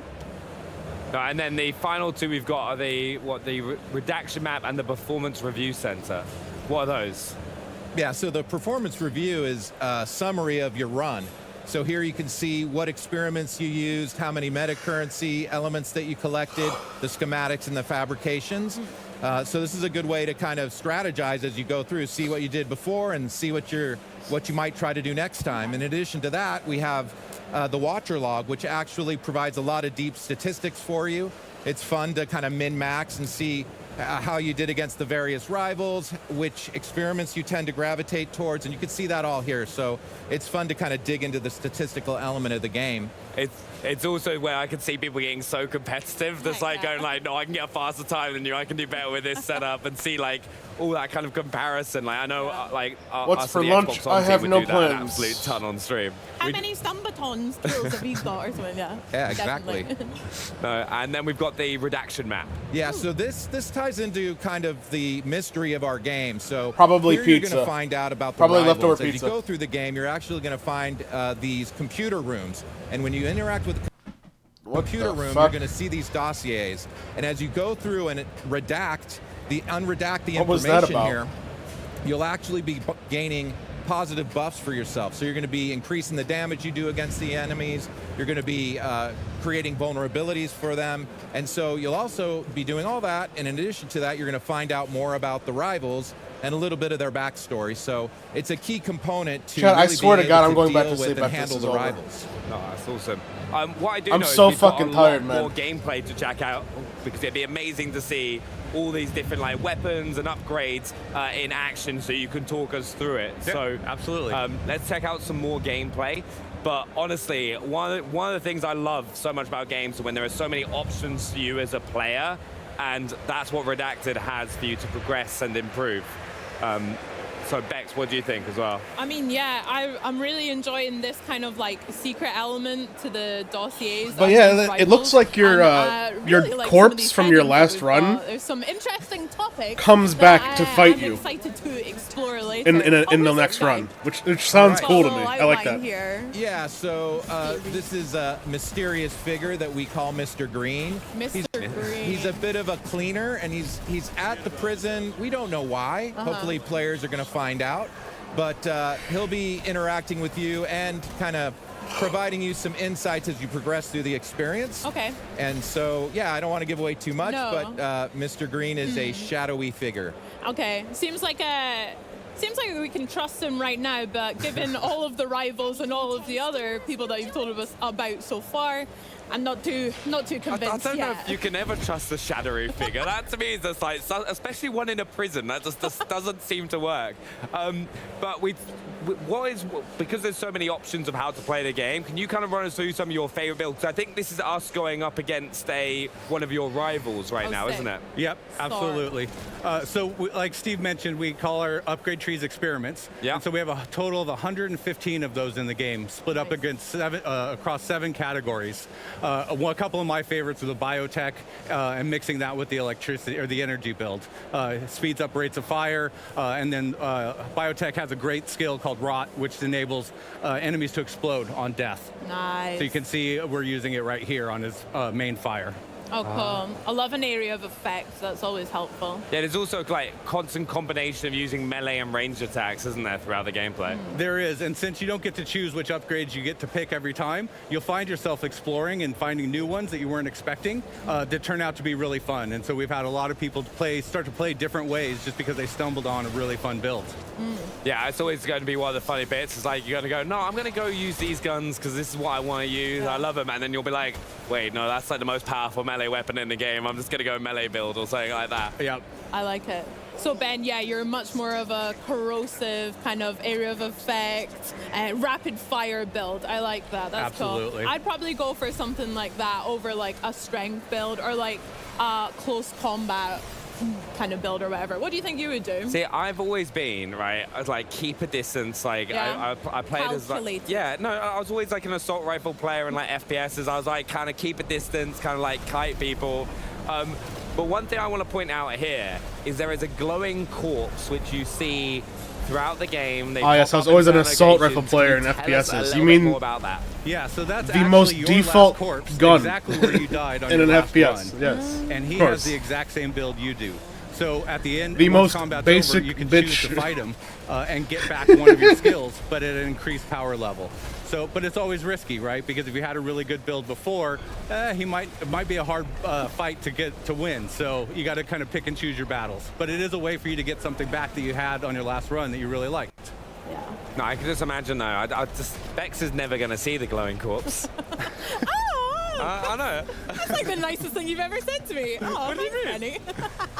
I mean, yeah, the glowing corpse sounds great. I love that element of, it's almost like Soulsy. You get that reward for going back to the same place, and especially in roguelike What's my atmosphere. go-to in I love FPS? that as well. I mean, we're seeing so many sick-looking visuals here. I can notice some of the symbols from depends. your game's Callisto Protocol, and lots of this new art style that we can enjoy as well with our eyeballs, which is great. But what was your philosophy behind this, and like, I guess kind of moving away from Callisto Protocol too?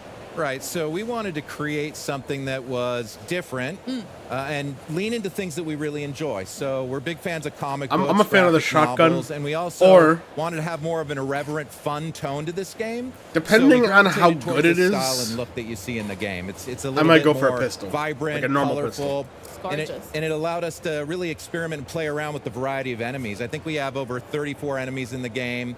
So we really wanted to just kind of go all out with the colors and everything. So that really worked well for us, and we think it definitely looks different than the previous game. And the other thing that we really liked about this particular game this time was we partnered with a group called Mutato Musica. Okay. And we wanted to create our own unique music for the game. So we came up with this idea for future punk. So the soundtrack is kind of got this arcadey punk kind of vibe going on.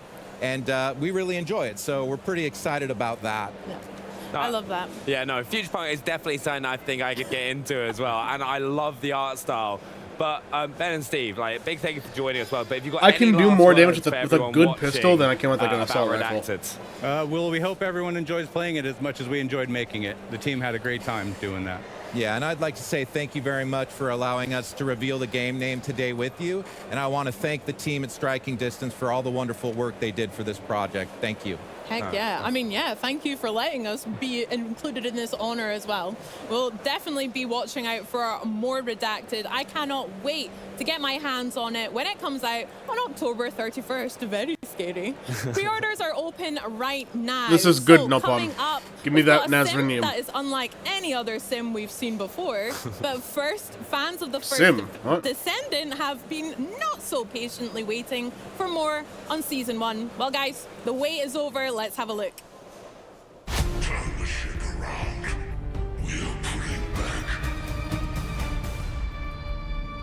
We managed to fend off our enemy's large-scale attack, but the war is far from over.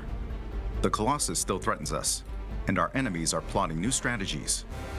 Can Ingress ever find true peace? Has Corel really given up on the war? After Corel's fleet disappeared, the Vulgus began moving from deep within the dungeon. Yeah, this guy to sounds like a raid the fucking access nerd, bro. What facilities is this? in Ingress and reclaim the outpost. Detecting this, Ingress Yo, immediately I could do a dispatched better a scout. narration than this guy. What the fuck? That scout's name is Haley. Not right now, because I'm tired. But, Haley, you know. who rose from a supply soldier in the guerrilla unit to a legendary sniper, is now a newcomer in the Descendant Corps.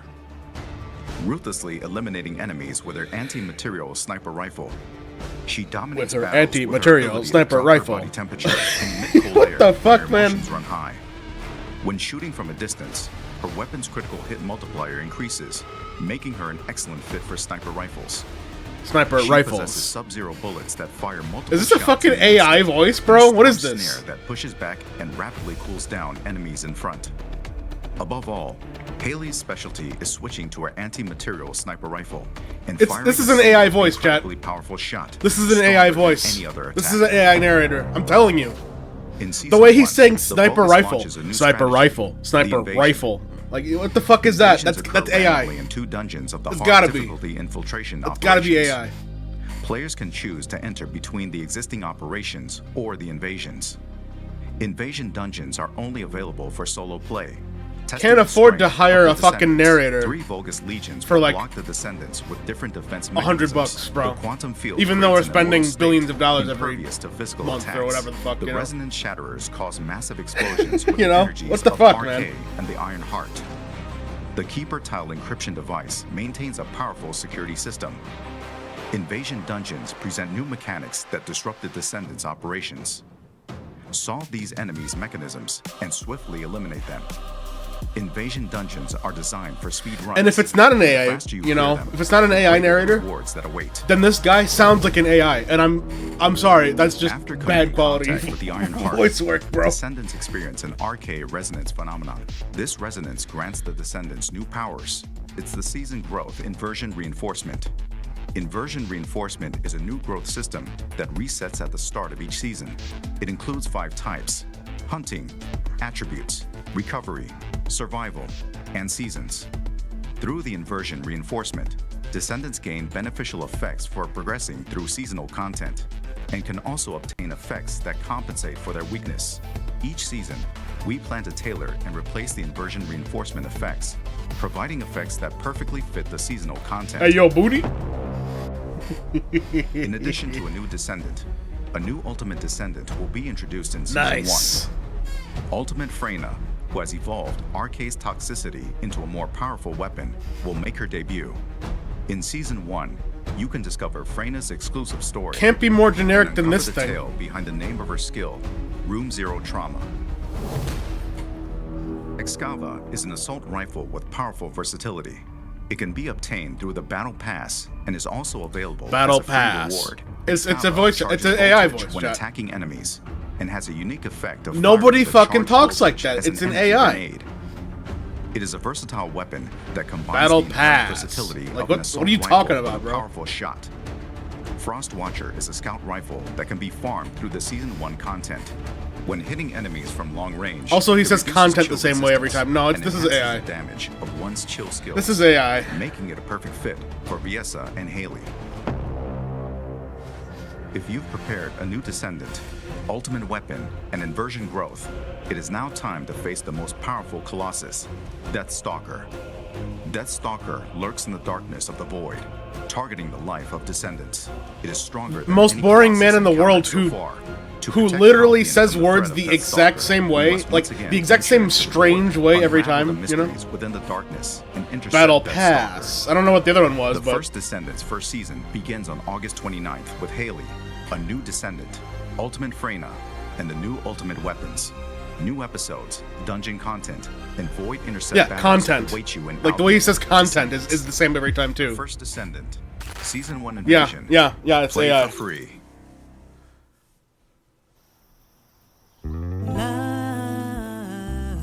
Dungeon content. Like it's yeah, you know. Now this looks interesting. What's this?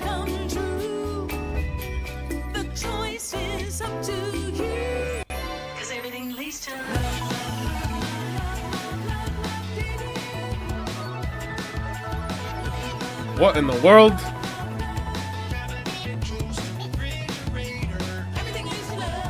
No, don't date the refrigerator, bro.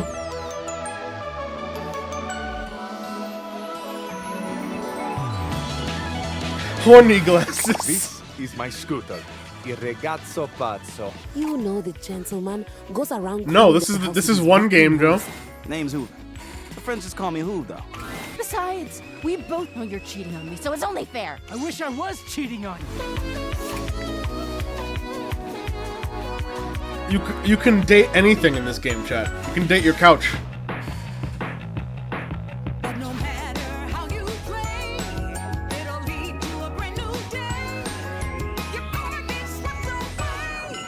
Is that a cat boy? It's not a cat girl, though. Is that a fucking chicken lady? What was that? Turn the entire house into a person. That's just how it's gotta be in the end, you know? Sassy Trap Games.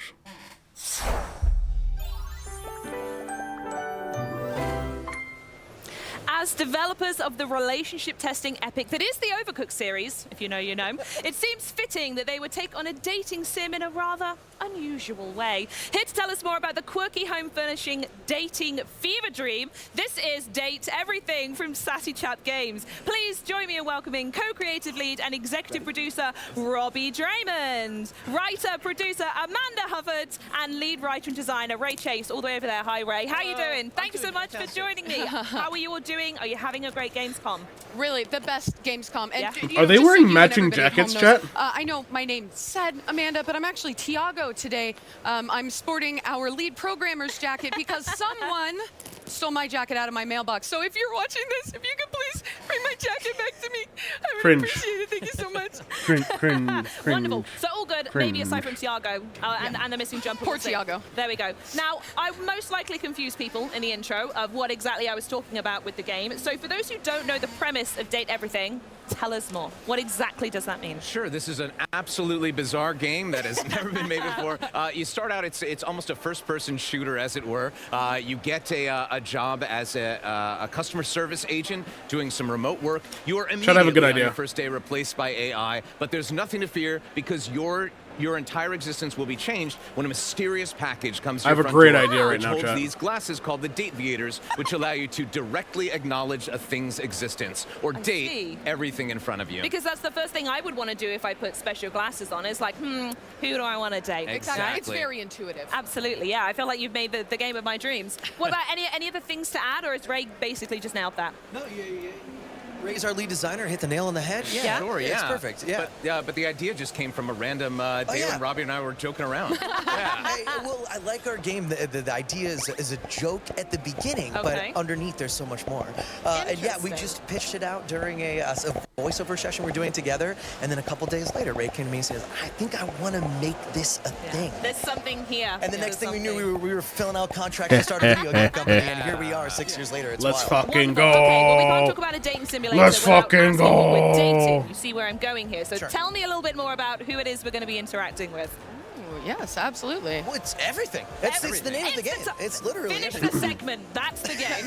Thanks so much, everybody. Really appreciate you. Bye-bye. We put the trailer out in the world a couple of weeks ago, and one of the most fun parts is like going to the comments and seeing like the people guessing who is going to be out there, and almost always would go, yeah, you can date.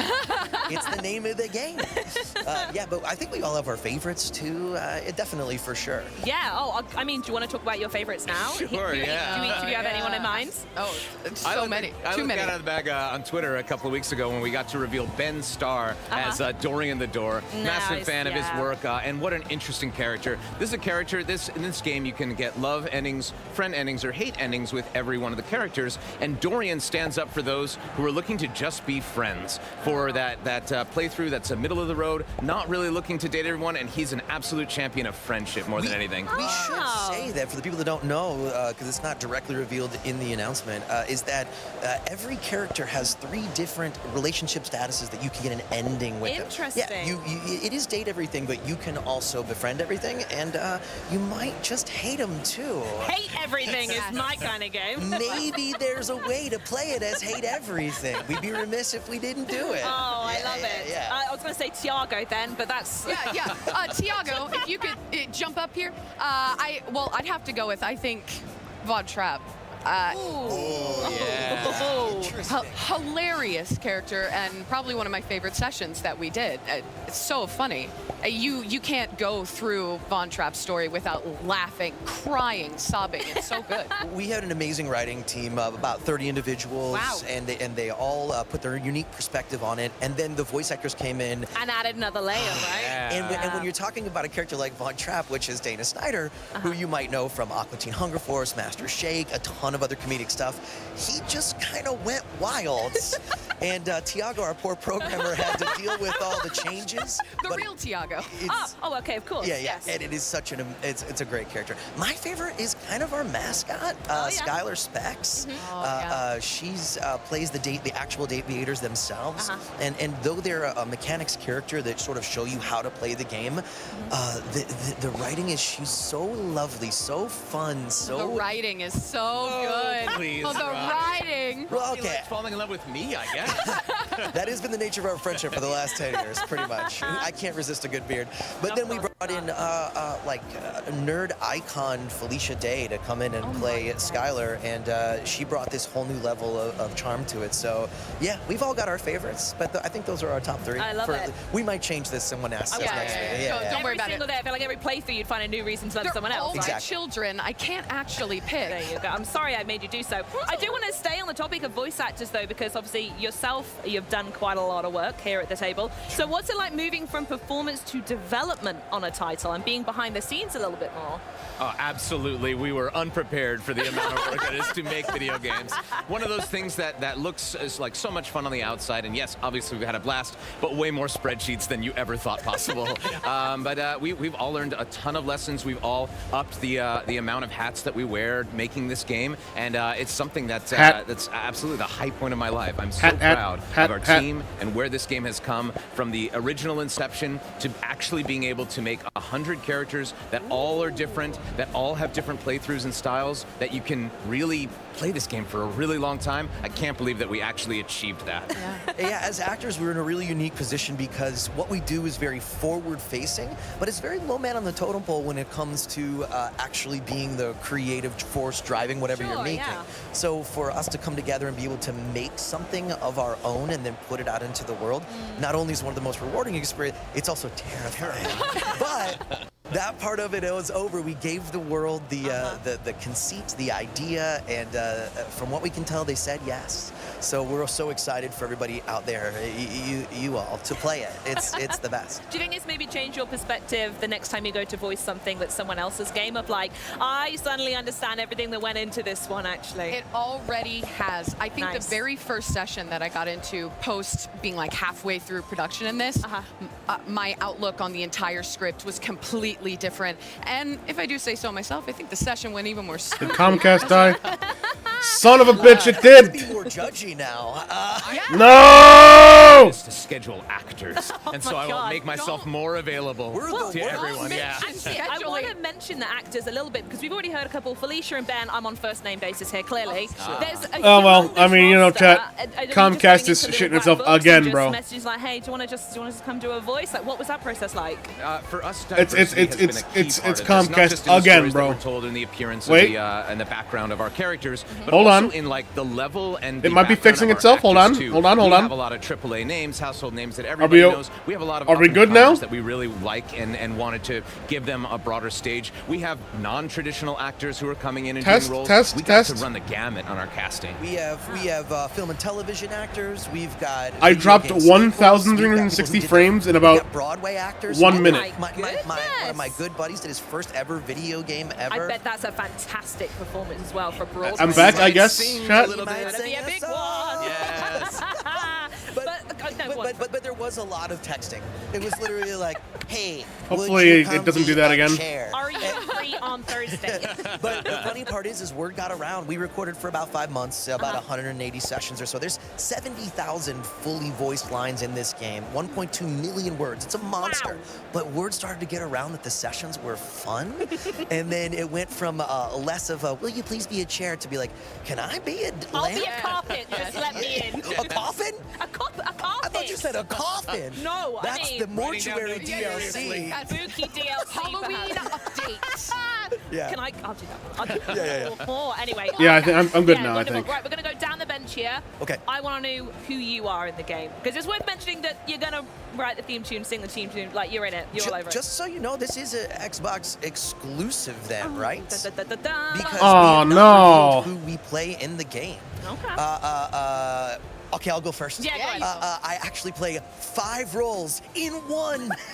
I played the Hanks. Okay. And the Hanks are all of the hangers in your closet. Yep. And they're like just 5 adventure sports loving dudes, but they're all me just doing a slightly different voice. I am another walking cowboy. So if Daddy you love was me, a you're cow gonna and love Mama this. was If you a hate boy. me, it's gonna be Half painful. cow, half man. Hiddle daddle, I hiddle love the daddle, Hanks. life They're nightmare. just- What the fuck, no pun? What the hell, no pun? Can I get a live or no? I don't have an Australian accent.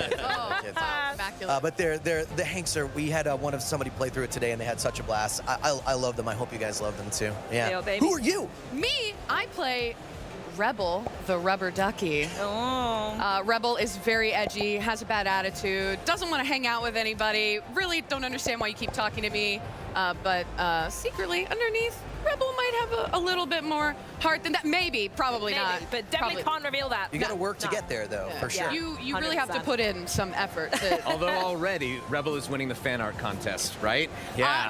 Apparently, it's a popular character design. There has been already dozens of images of Rebel populating the internet in the best, most fantastic way. I was not expecting that. I'm so glad people love them. All right, illustrious leader, who do you play? I play one of my favorite characters. I wrote his theme song. I got to voice him. I wrote all the things he said. He is the Scandelabra, one of the first characters that we came up with in this. He's like an 18th century courtier. Look at him. And Yo, look at this guy. Look at this fucking guy, chat. The fact that you're going around and being very polyamorous and doing it, for him, it's all scandal. And he keeps track of all the love endings Glorious. you have and berates you for it. But in the end, maybe he loves it on the inside. I have to ask, actually, specifically on that, with the names being pun-based, as a Brit, I adore that. What comes first? Do you come up with a Scandelabra or a scandal, and then you try to fit Great that into an We've object? had this question before. Oh, well, some are non-negotiable. Every house has a table or chair. That we knew. Fair, yeah. And then sometimes the pun comes along with the casting too. So our friend Jeremy Lee, who's one of the best voice actresses ever, we're like, well, we have to make her the chair, right? And call him Jeremy. So sometimes it's a different formula, but it's unpredictable. Yeah, sometimes the name comes first and the concept comes with it. Sometimes we have something where we're like, well, we have a floor. What do we do with this character? And we start to work on it. What might it be? All these characters were developed at different times. Some faster than others. Some had different rewrites and stuff. But we didn't want them all to just be rhyming name, even though it might seem like Yeah, no, fair enough. No, I love it. I do want to come back a little bit, Amanda, to your character, because in the B-roll that we got playing here, there's something that pops up I really want to talk about, which is this content aware that Skylar talks about. I love it as a feature, but I want you to tell me why everyone else should fall in love with it. Our game in general isn't overly salacious, nor is it anything negative in that way. It's body, it's fun, it's flirty, but mostly it's wholesome and a really good time. We do have characters that we wrote. There's 100 different ones, and it's not all jokes and funny stuff. Of course. We really like to dip into some serious stuff. I mean, that's the idea of the concept, right? And then we deliver something more earnest, and some of the characters Ray figured out we have to talk about. We had a unique opportunity here because it's a sandbox. You can date them in any order. So it meant that like some of our characters, Rebel, for example, who is quite vulgar, let's just say. Skylar says, I've never seen my content aware go off like this. But you have the opportunity to have this content aware feature on, and anything that might be triggering, Skylar is able to like call you out, say what it is this something you're comfortable with, and if not, there's no judgment from us as developers. You can skip that character at absolutely no expense to your playthrough. You still get any ending that you want with them, and you can take out that triggering content. And if you're open for everything, you can turn off content aware right at the beginning, and it never comes up. Yeah, it's a really a small percentage of when that content aware pops up. But if you see it the first time and you don't want to deal with it, gone forever, and then you can turn it back on whenever you'd like. Exactly, yeah. Amazing. Good Wonderful. feature, Thanks good so much. feature. Thanks about that. I love it. Thanks for asking. Yeah. You're so welcome. We want people to have the best possible experience with this. And we always say this is a game, even though it's a dating sim, it's never a game that you would be embarrassed to have someone walk in on you playing. Yes. You know? Well, what's the fun in that, bro? Yeah, exactly. Yeah. You're like, oh God, don't look. Yeah, of course. So with it being a dating simulator, and you said there's 100 characters in there, are there any pre-existing lasting relationships in the house? Are the players going to meet other complications along the way? Ooh, yeah, quite a bit. I mean, all of these characters, when the game starts, they have a rich pre-existing life that the player then kind of gets to pull apart and unfold. Some of them interact a little bit more, some are maybe a little bit more siloed, but that's all stuff that the player gets to discover as they go through. Yeah, I mean, we have two characters that debuted in the trailer, Harper and Dirk, and when you first encounter them, they're kind of intertwined. They're mixed up, and I won't say how to give away too much, but they're mixed up in not the world's. They have a content aware warning because their relationship could be viewed as toxic to some, and you have a choice. You can do whatever you want. You can get them back together. You can break them apart depending on what you think is best. You can become friends. You can romance them separately together. You can get them to hate you. And it's all whatever you feel as a player is the right pathway for you. That's been the best part of Gamescom is watching people play and getting to see how they react. And we had some people go, oh no, what does this say about me? And we went, oh yes, what does this say about you? That's the point. Yeah. So yeah, it's the idea. Yeah, wonderful. And I think we'd also be remiss not to mention it's set in a house. There's loads of rooms. The environment itself is a little bit of a character. So I wonder if there's anything you can share about the system in the game or the locations. Yeah, well, we have secrets. Chad, are you enjoying the Suika game? We absolutely are. Number 78 is. No, we have lots of. We have a house that you're walking in, and there's obviously a design challenge of how do you make this house interesting. The house changes based on what relationships you have with everybody, and there's little secret characters here and there that you might walk past 100 times, then realize through this system that we were talking about backstage, Rumors, which is a way spelled R-O-O-M-E-R-S. Had to get another Rumors. But Maggie the Magnifying Glass helps you discover some of these clues to find these more secret. You cannot take this Suika game though. Yeah, and they all exist in different states. You can pat their obviously heads. What you would think the kitchen characters are more connected than others, but you got the secret areas. But we also wanted this is our story delivery system, this house. And we don't want to get too far into it, but it changes and adapts depending on how you play the game. So what you do in the stories will affect the environment. But you're right. We want it to feel homey. We want it to feel cozy. Shout out to my dad, who's a home designer who actually. I was gonna say, where was this going? Just I know. shout out to Dad. I know. Shout out to my dad who designed the home based off a classic like mid-century house. So it feels like a real house that you live in as your player. But how you start your life, that's up to you. Maybe it's not up to you. Love it. Well, it's also described a little bit more of like a sandbox type game where, as you've said before, Ray, that you can date anyone, anytime, in any order. So I assume that there'll be some surprises along the way for the player. I know you're not going to tell me all the secrets, but is there anything you could tease for everyone at home? Well, I'll say that's something that we haven't shown off much at this, but there is an overarching story, a critical path that populates based on your progress and has a lot of different endings too. It's not just you date a character, the game ends. We really want you to go through and at least talk to everybody, get an ending with everybody, and get to see the full story of the Date Theaters unfold.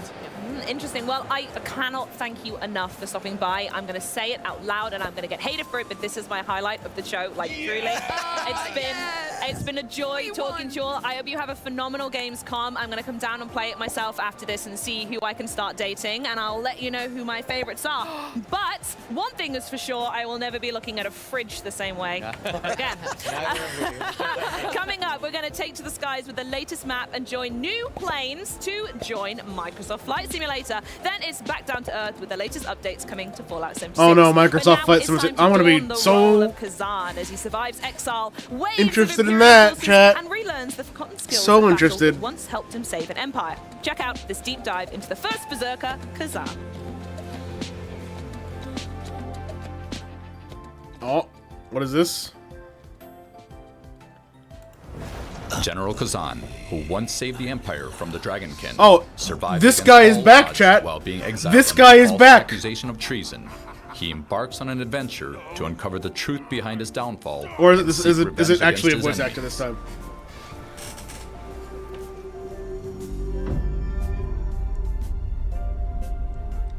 Kazan's battles emphasizes hardcore action, while they feature various combat mechanics. The core principle is see and respond.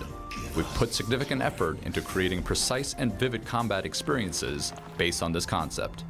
Essentially, we designed the game so that the players can observe and decide their actions, providing clear feedback for each decision. Nexon, please. combat moments are primarily divided into two phases: the monster's attack turn and Kazan's attack turn. We aim to make every moment enjoyable. To achieve this, we included various ways to respond to monster attacks. Players can exploit openings to attack or choose to defend, or They're evade Korean. when necessary. They're just Techniques like Korean. Just Guard and Just Evade, which requires precise timing, are also available. They don't care about There's AI. no single correct answer. Players can experiment with multiple methods. Your unique combat style will develop based on your choices, ensuring that this process effectively leads to defeating your enemies.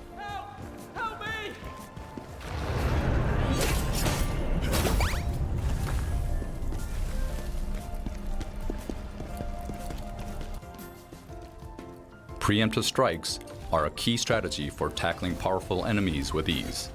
When initiating a battle with a brutal attack from behind, Kazan can gain numerous attack opportunities, limited only by his stamina. Both Kazan and his enemies have stamina, and once depleted, they become exhausted until it recovers. In this state, significant damage can be inflicted not only on Kazan, but also on his enemies. Therefore, managing stamina is crucial.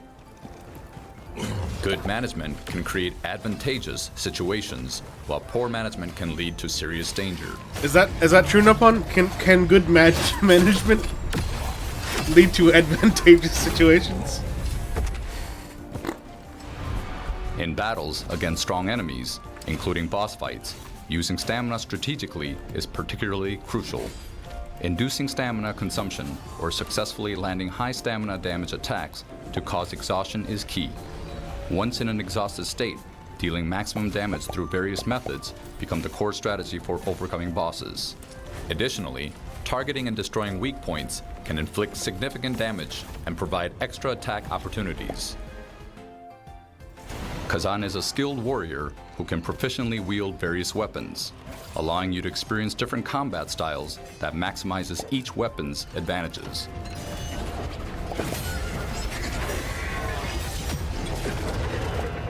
Currently, Kazan is equipped with a spear.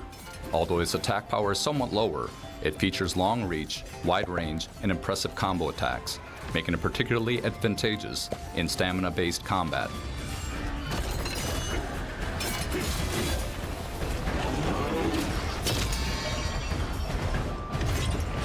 This weapon excels at efficiently draining the enemy's stamina and delivering additional damage to exhausted enemies through various methods and combos.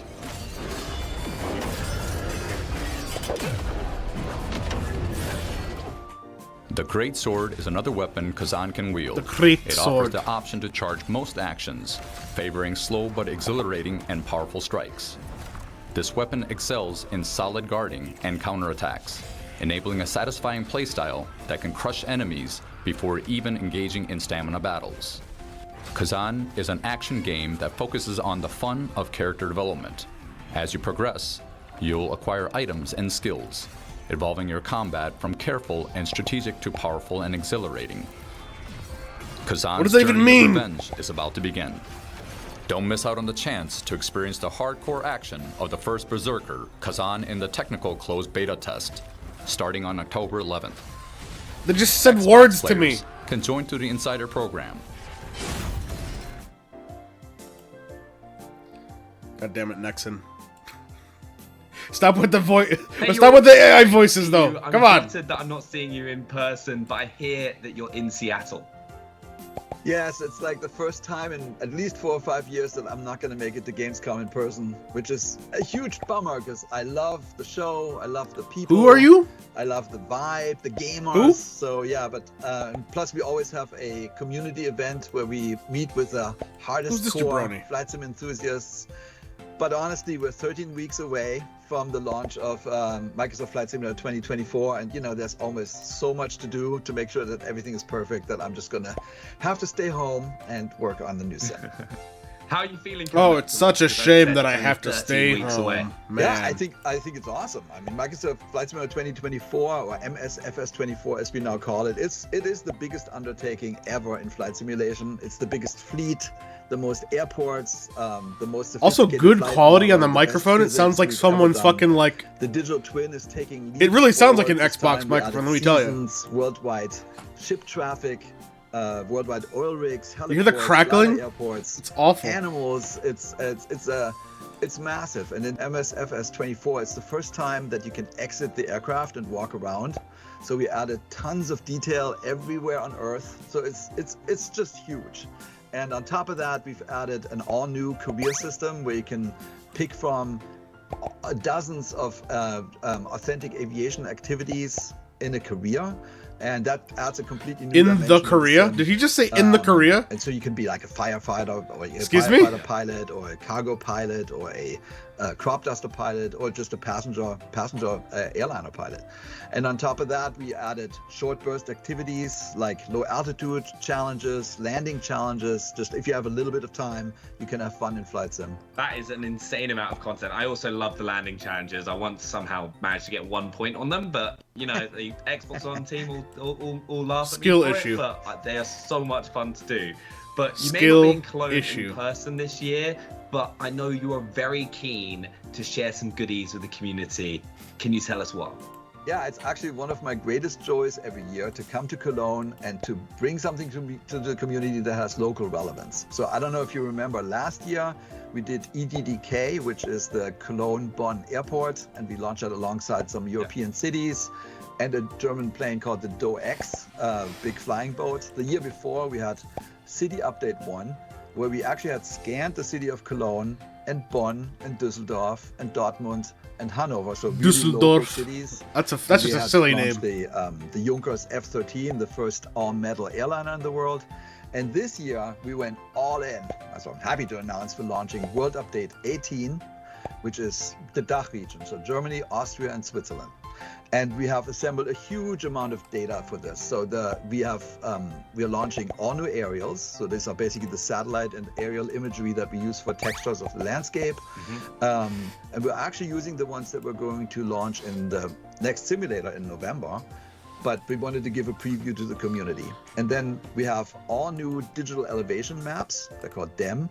And on the top DEM? of that, we have photogrammetry cities. So these are the 3D cities. So I'm just like talking shit now. now. I don't know why. Frankfurt am Main. So Hanau. My mind is and then we blank. have It's fine. Berlin, Potsdam. I'm not Warsaw, thinking of so anything right now. northeast. And then in Austria, we have Linz, Vienna, and Salzburg. And in Switzerland, we have Bern and Zurich. And on top of that, we have 116, which we call POIs, or places of interest, or points of interest, so famous places. And we made 9 more new missions that showcase sort of the environment and the region. It's one of the biggest updates we've ever done, and I can't wait to share it with the community. And we've got a trailer, don't we, for everyone to check out? All right, let's take a look. Let's take a look.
Well, shit.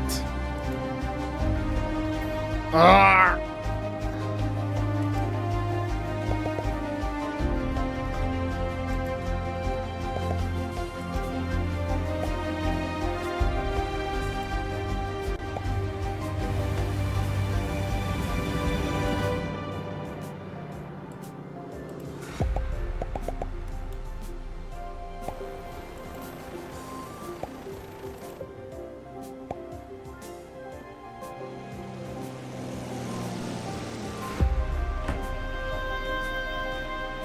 Am I ruining the landscapes here, chat? Let me, you know, let me show you.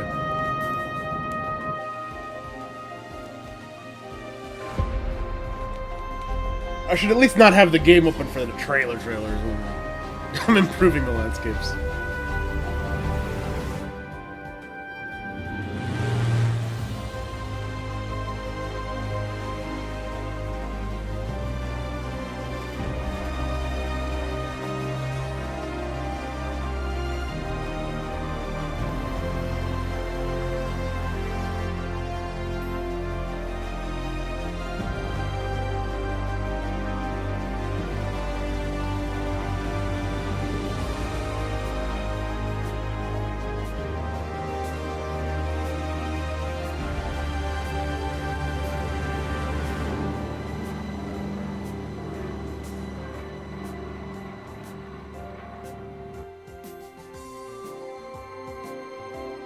I did not hear the rumors, no.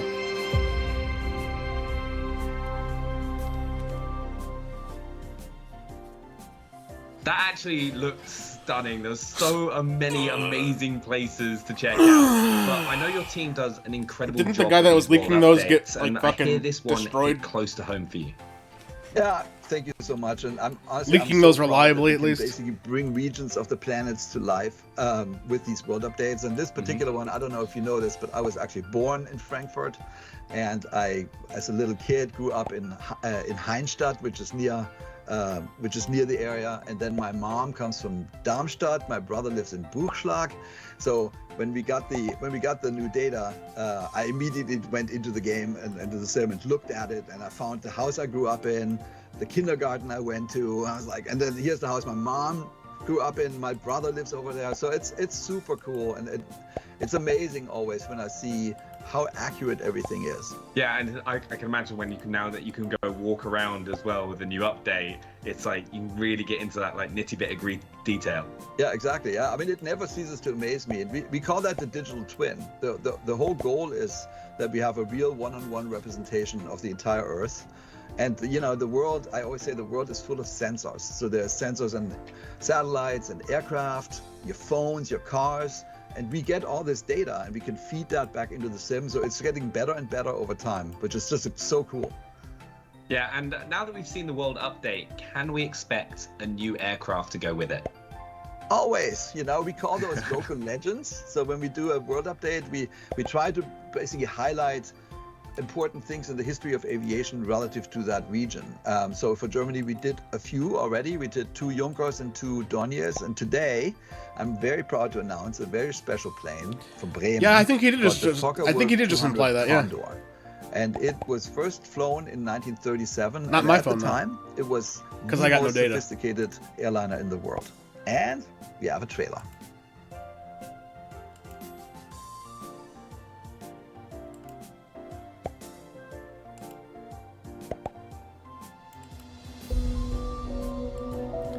Another trailer? You can't have 2 trailers, bro. That's fucked up.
The sky is calling.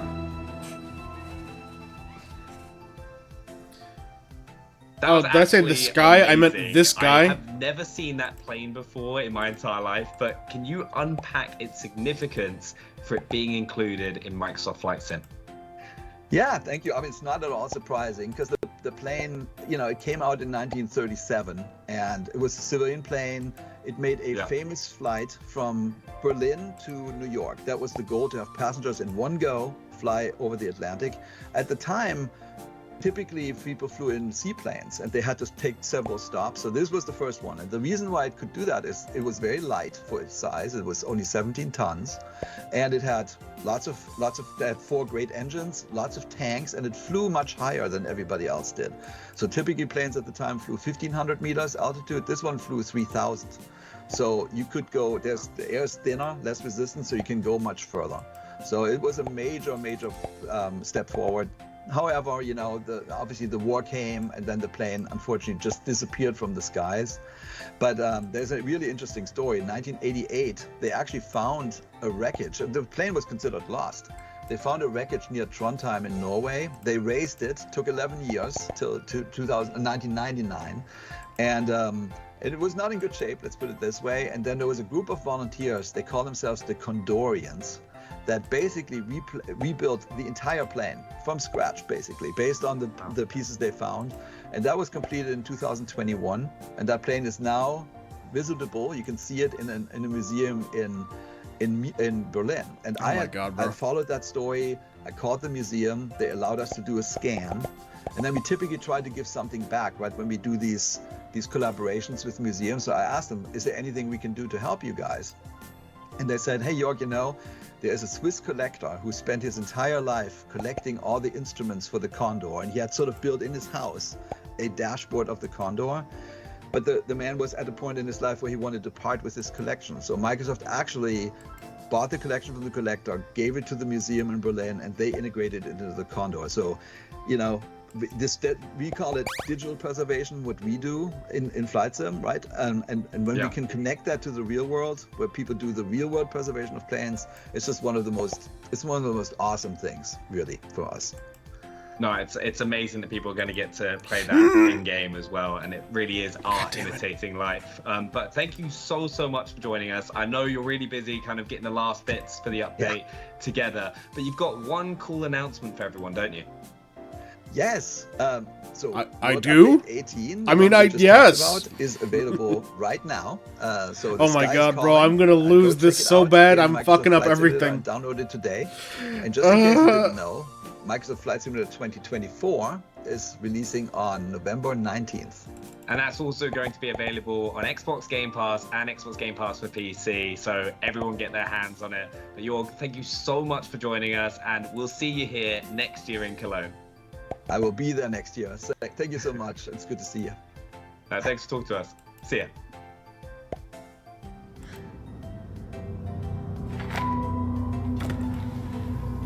Hey, yo, Little Nightmares. Hold up.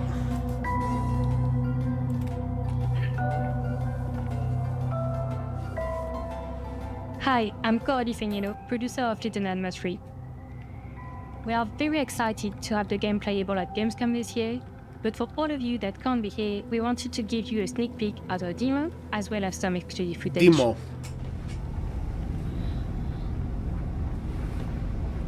Little Nightmares 3 tells the story of Flo and Alone, two friends trapped within the spiral, a cluster of disturbing places. The subtitles are needed. They will have to work together to survive in this dangerous world full of delusions and escape the nowhere. No, the voice is not AI. She's got an accent. While Little Nightmares 3 is still playable in solo with an AI, you'll also be able to play with a friend in online co-op and face your childhood fears together.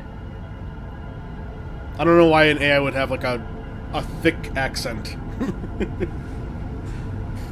I mean, I guess it could, but... Welcome to the Necropolis. Here for this walkthrough, we have our two characters, Lo with the raven mask and the blue cape, and Alone with the green jumpsuit and the red pigtails. Two types Each of character sarcasm. is equipped with their own iconic item. Alone has a wrench that will have a variety of usages, like for example, activating mechanisms.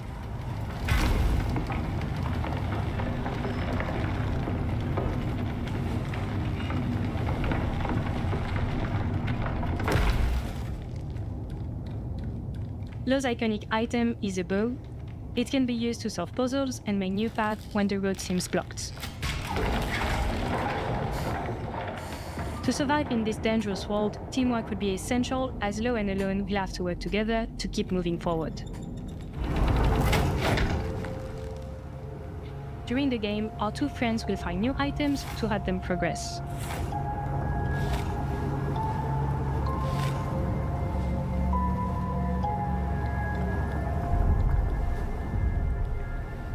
Necropolis is a peculiar place.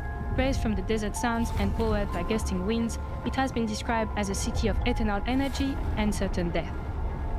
It is a weird place that used to be inhabited by the dwellers.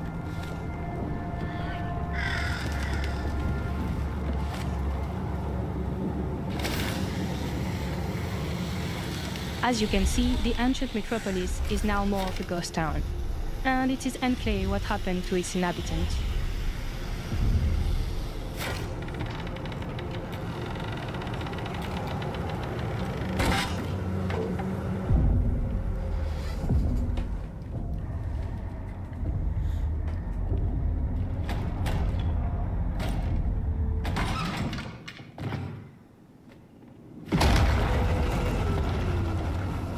This is Monster Baby, one of the new residents of Little Nightmare 3. She might have something to do with what happened to Necropolis and the people that used to live here.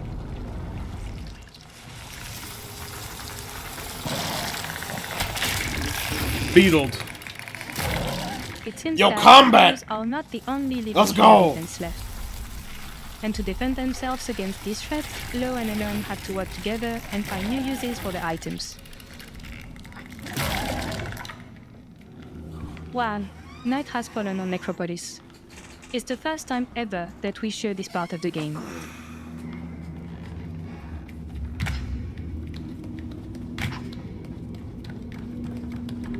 As you can see, the mood in the real city has changed quite a bit.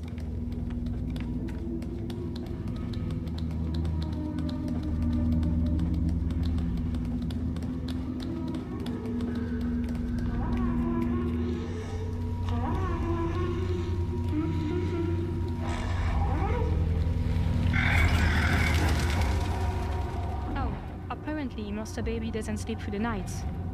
Not sure we want to become one of her toys. We should probably avoid her gaze and play hide and seek behind the blocks.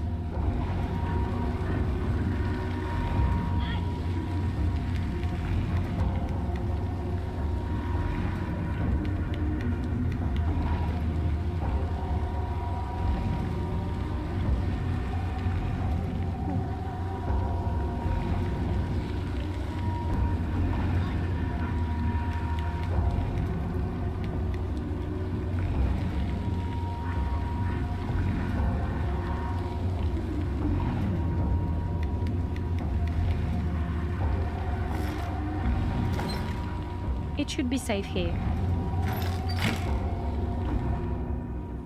That's it for now. Thank you all for watching this gameplay walkthrough. We can't wait to show you more about the game. Cool.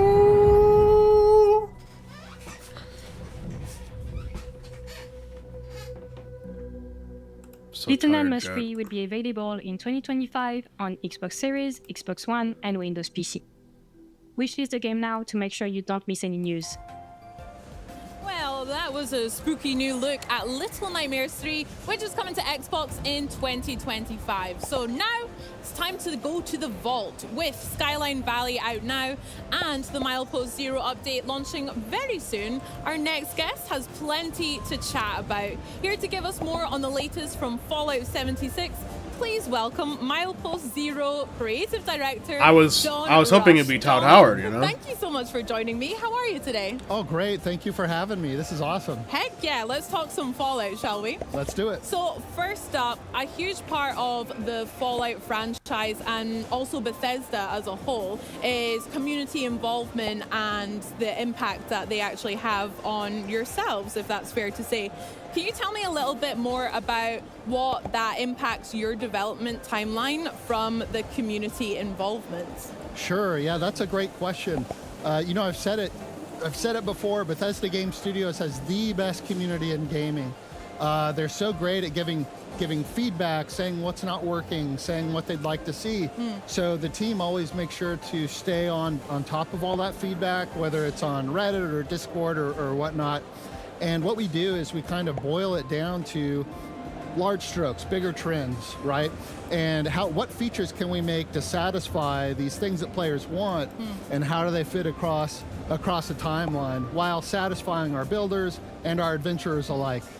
Nice. I mean, you mentioned Reddit just there, and I'm really curious how you actually use those sites or maybe other corners of the internet to actually take the feedback from the community and then put that in. It's all coming together, What chat. does Look at look that. like for you and the team? Well, I'd like to outline some sort of really cryptic process, but it's really just me on my phone going down the post and remembering, oh yeah, somebody said that. It's a party But, you know, between it's more than Snai just reading and the feedback. Remu. It's also being able to look at that feedback through the lens of a player. So we all play the game on the team. I, speaking for myself, have multiple high-level characters I've gone through the game with to try different things.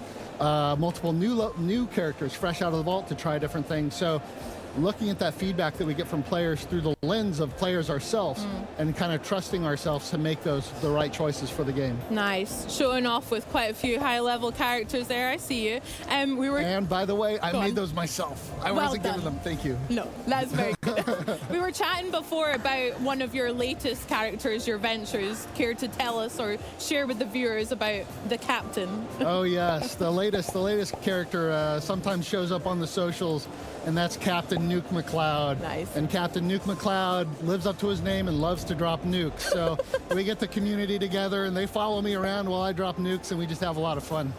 I'll stay out of the way of those servers. That's avoid the nukes. Yep. What is the reaction from the community that you see when you do take those comments, that feedback, and actually put it in the game? What's it like seeing the reaction to those from the community? I think it's great. It's the type of feedback that we kind of get over time, right? Because it's not so much taking a specific thing like I want a neon green wig or something like that.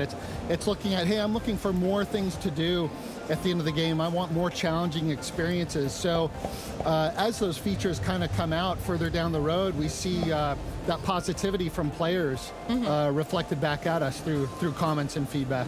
That's really cool. I mean, yeah, I love some character creator options as well. So maybe a neon green wig would be great, but that can wait as well. We've got plenty to do in Skyline Valley at the moment as well. And with that came the first new map expansion for the base game. Can you tell me what that means to you and the team and to the game itself about having that map expansion? Absolutely. So I've been referring to it as a map mutation. Nice. Kind of keeping it within the vein of Fallout. But what I've come to learn over the years is that players really love to play on the Appalachia map. Appalachia in our game is really kind of the main character, and we were introduced to Appalachia when the game first came out, and it's really changed since then, and all the updates that we've had.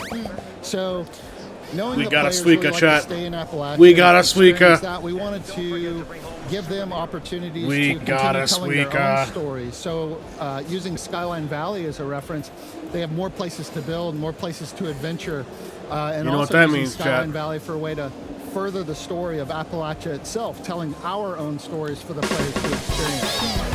So the idea for Skyline Valley came from Vault 63. It was very mysterious what was going on there. So we were thinking, what should this new region look like? It's called Suika Well, it's about Vault Combination. 63, and that's dark and mysterious. So let's make this Isn't region that dark right, and Nopal? mysterious. And so that's kind of where the the tone of the new space came from and the thought behind it. Yeah, I mean, I think it's the mission, the pre-update mission that you do, and you go to that massive big manor house and like literally just looks like hellfire everywhere around, and it is very much dark and mysterious, but also very fun to explore. What other things in Skyline Valley, what other game features were added with this new update, the latest one? Game features added with well, there's a new horrible creature walking around called the Thrasher, which is just awful. Yeah. this big turkey abomination, which is a lot of fun to see. We've also got a new boss in there that's triggered by nukes, the trifecta terror, the trio Storm Goliaths, which are really fun to fight. And they play off one another, which is kind of a new mechanic. You kill one, the other two get stronger. You kill one of them, and the last one gets really strong. So that's fun. Yeah, that is fun and also terrifying. That's great. Yeah. And then also with Vault 63, we've got a whole bunch of ghouls in there too, which is fun. And speaking of ghouls, it would be fair to chat about the Fallout TV show and my favorite character, Walton Goggins, aka the Ghoul. So how are you enjoying the TV show, firstly? Have you enjoyed it? Which viewing? I've watched this series about 4 times. Heck yeah, I love it. Great. Awesome. You can recite it already, probably, dreaming about it. What I love most about the show is through the visuals, through the story, through the characters, how true to Fallout it was for people that maybe weren't familiar with Fallout before, or maybe had played other Fallouts in the past, watching the show, experiencing that story and wanting more. Where can they get it? Come to Fallout 76, come to Fallout 4, come to 3. So it's been great seeing that influx of players coming in, having fresh new Fallout experiences to them. Yeah, that's such a good point. You're so right. I think I was a massive Fallout fan before the TV show, but again, just watching that and immediately feeling that same feeling that I had playing Fallout 4 when that first launched. I mean, I used to fall asleep, this is really sad, but I used to fall asleep listening to Diamond City Radio at nighttime. But yeah, the TV show just encapsulates everything. You're so right. And with that success, how has that been reflected in Fallout 76 as well? We've seen some maybe some new jumpsuits added, vault suits. What other parts has influenced the game? Sure. So with the show, we made very specific offerings that had specific ties to the show, like Lucy's backpack or the cowboy duster, which players really love, and they're very Fallout, thematic to Fallout. So it was great to add those. I would say, from the reception the show has gotten, it's really sort of emboldened us to continue taking the game in the direction we have been. It's sort of fortified in our brains the decisions that we've been making. Fucking Twitch over here doxing my follows. Very true to Fallout, and it's really got us pumped for what's coming up down the road. Not that I care. Can you tell me your favorite character from the show? Yeah. It's got to be Thaddeus. Hell. Why aren't I dead? Yeah, it's great. It's so funny. Thaddeus is great. Thaddeus is good. I like all the characters. But Thaddeus had me laughing. Yeah. Stunning. Now, we've mentioned a wee bit about Skyline Valley, but obviously we have Milepost Zero coming up very soon. What can players look forward to in this new update coming? Milepost Zero is a really exciting update. Of course, we've got the caravans that we've been talking about that I was watching players play just back there, which was a lot of fun. Caravans is awesome. We've also got a new legendary crafting system, which gives players a lot more agency into making specific gear they want for their builds, gives them a bit more control. And we've got best builds, which is a great step forward for our builders and being able to connect them so they can share their builds in game much easier and show appreciation to one another. If you run across a best build camp that you like, you give it a thumbs up, and upvoted camps with most thumbs up get featured on multiple servers across Appalachia, so it's really cool. That sounds sick. I'll definitely be challenging myself. I love games like Fallout, and then also in Elder Scrolls Online, and then I love building in The Sims as well. So yeah, definitely I'll be building and maybe taking some inspo from the rest of the community as well. That sounds awesome. Cool. I can't wait for that. Now, you mentioned as well, you've seen some of the fans playing it here on the booth at Gamescom, and then also in the public test server just now. How have you found the reaction? Are people happy with it? Are you excited? Have you been taking notes as well? It's great. I think overall they're really excited.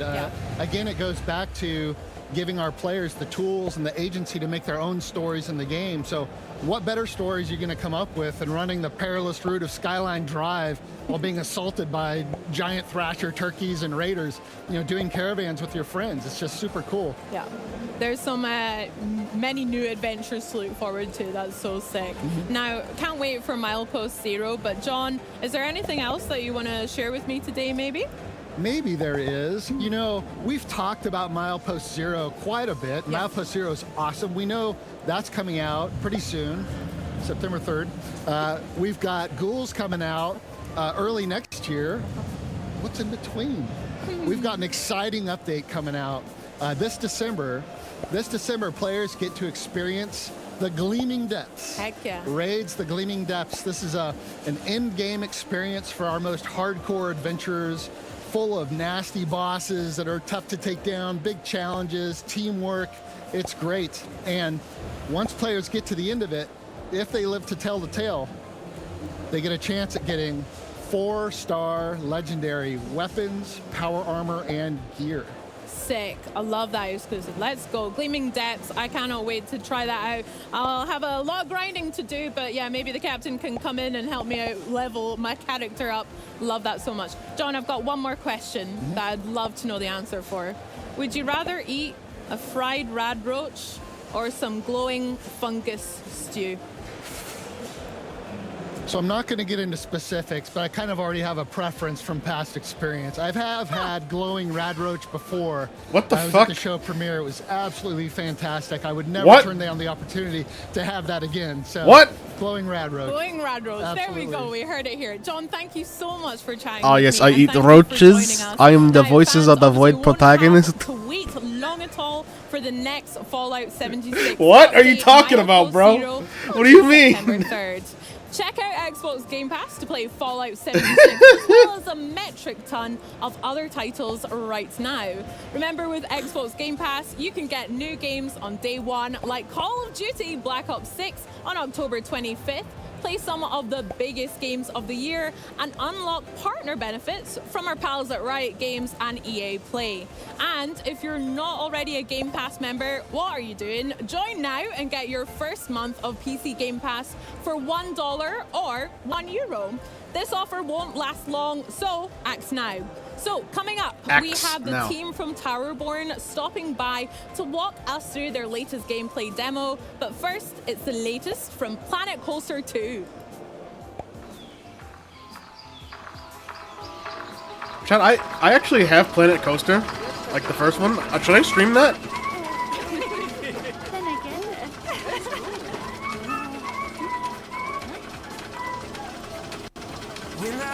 I've never played it.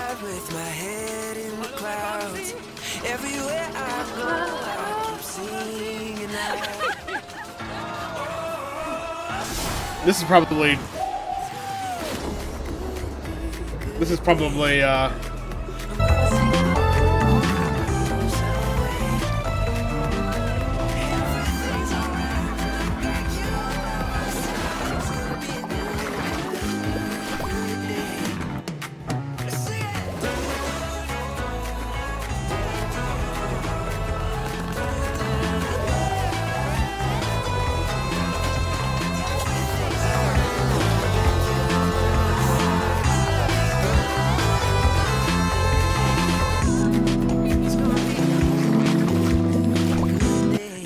Why did it show the logo twice, by the way?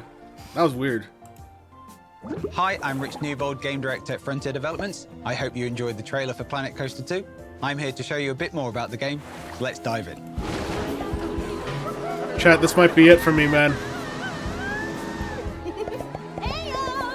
Or not! Coaster or is a not! creative management simulation game where go! players can build their dream coaster park, manage that park, and then share their creations with others. In Planet Coaster 2, we have new water park features. We have deeper creativity, new management tools, and the possibility of building a park with a friend, one player at a time, by sharing a save. To celebrate our new water park features and new creative tools, we're going to be adding a new flume to this pool area of our park for our guests to enjoy. We're going to be doing that by going down to our flume section, and we're going to be adding a brand new flume. We have a number of different flumes or slides that you'll be able to build in the game, one of which will be our body flume, which is what we're going to place in our pool area. Before we build the flume itself, we're going to need to build a flume platform for our guests to enter the flume from.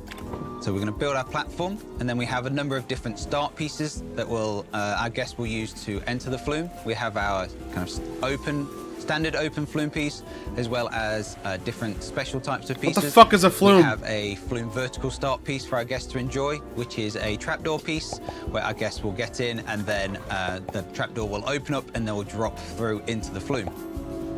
Stop saying flume! Our flumes, we can see that our test dummy is coming as well. It will follow the flume pieces as we're adding them, and then give us the excitement, fear, and nausea rating of our flume, and then give us feedback on whether this is going to be an enjoyable experience for our guests. And for this flume, we have a number of different flume pieces. We have open pieces and we have enclosed pieces. So we're going to add an enclosed piece to this flume. We also have different types of pieces, one of which is our transparent piece. So we're going to add a transparent piece to our flume so we can see our guests as they come down these flumes for them to enjoy. We also have a number of we need a flume counter, bro. On your flume. What is this? Run out lanes. But for the end of this body flume, I think we'll be adding one of our plug hole pieces, which is one of our special end pieces. So we're going to place that down, and now that's in place, we're going to edit the way that our flume looks. So we can go to our customization tab and change the different color options on our flumes. Flumes in real life have a very striking stripy pattern, and what we can do here is adjust the colors of each one of those segments on our flume. So we can change our on our flume, special pieces and start pieces to be a nice green for our guests to enjoy. We can change the color of our second segment of our flume to be a complementary green. Change this purple area to be yellow. And then finally change the last segment of this flume to be a nice black as well. At the moment, our flume does look good, but I think we can make it even better and more attractive for our guests by adding scenery to the platform. No, you would be dead already, Joe. I'm sorry. Rubber rings to really make it thematic to the experience that our guests will be having as they enjoy this flume. Now that's in place, we need to add an entrance to our flume for our guests to get onto the platform. So we're going to add our flume stair piece so that our guests can get up onto the platform and enjoy the flume.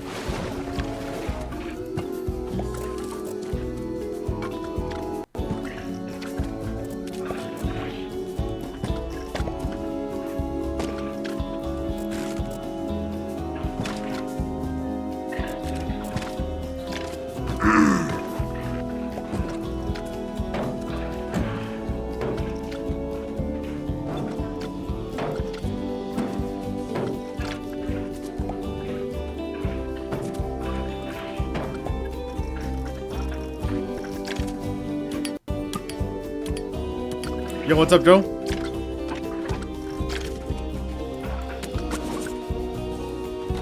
And there we go. Our flume is finished and looking good and ready for our Could guests be to from enjoy. the earlier lag. Flumes are one of the many amazing new attractions that you can build in Planet Coaster 2 that allow you to make a park that is truly unique and yours. If you like this video, Planet Coaster 2 is now available for wishlisting. Thank you for joining me. Goodbye. Goodbye. You mean flume coaster, bro?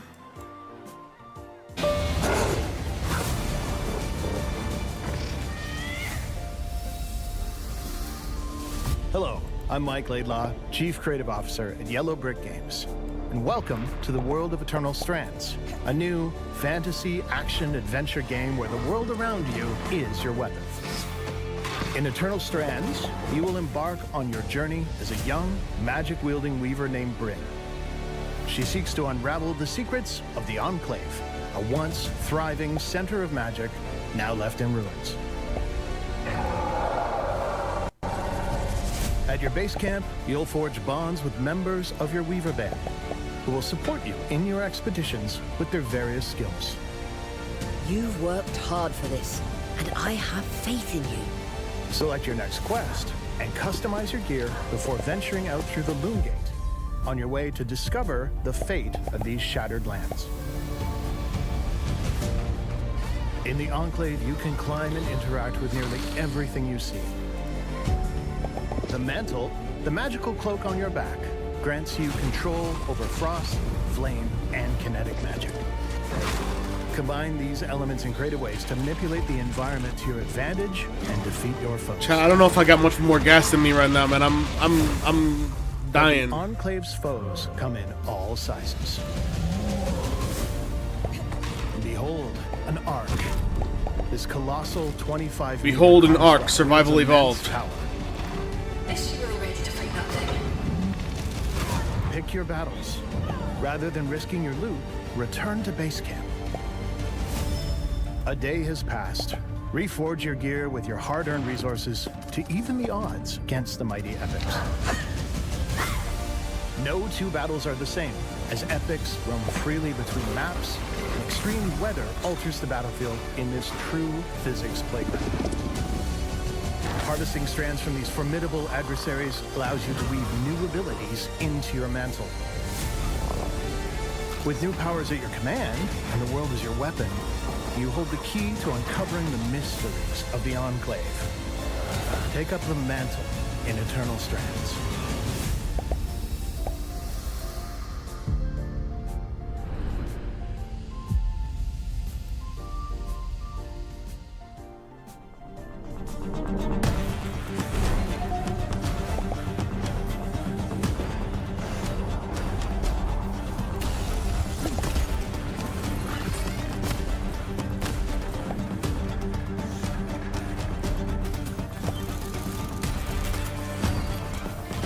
You got a train game here?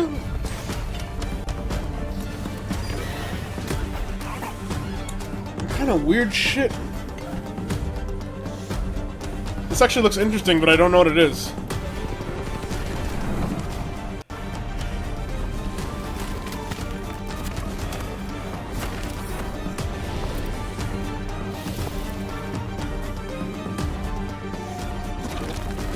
Void Train?